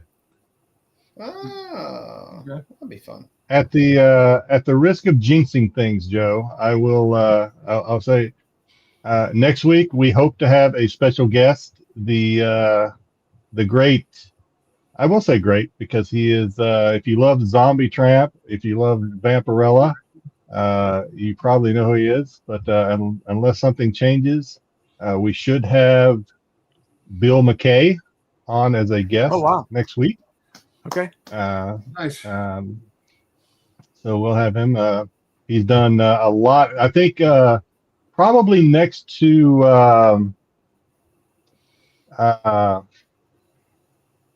I'm having a brain fart. Who's the creator? The Zombie Tramp creator. Mendoza? I think Mendoza. Thank you. Good Lord. Probably next to Mendoza. Probably McKay is probably the most well known Zombie Tramp cover artist out there. So hopefully things we couldn't land Grant Morrison. yeah, of course. So hopefully things go as planned and he's able to make it next week. If not, he's already pretty much committed that he's open to doing the show. We haven't scheduled for next week. If something happens, I'm sure we'll get him scheduled later on down the road. But excited to have him on. I have several of his signed covers. It'll be exciting to have him on. He's going to be talking about. I'm sure he'll talk about convention experiences. He also has his own Kickstarter creation and projects that he'll talk about. Stuff like that. So Joe is going to be busy putting together. I will be putting together some case sets. So hopefully keep your fingers crossed that nothing happens that we have to postpone that. But really looking forward to that. He's a really nice guy. We look forward to having him on. And like we do with all our guests, when we get them on, I say all our guests because we've only done it with Mark Spear so far. We are going to do the match game at the end, so I'll give him a heads up that that's coming as well. So that'll be fun. Kind of a good way to get to know people. Yeah, it's always fun. See if he has a foot fetish like Joe does. What? I can only we'll hope. find out. We'll find out. I can only hope. All right, kids. Well, thank you for joining us. Hope you had a great holiday. Unfortunately, a lot of us have to start getting back to work on Monday. Oh, God, don't remind me. That's not for me. I already went to work already on the holidays, so it doesn't matter. Had a couple of days off. We'll be here every Friday to give you the best foot covers and cosplay players out there every week. So have a great rest of your holiday weekend. Hope you all have a great 2026, and we will see you next week. The qualified.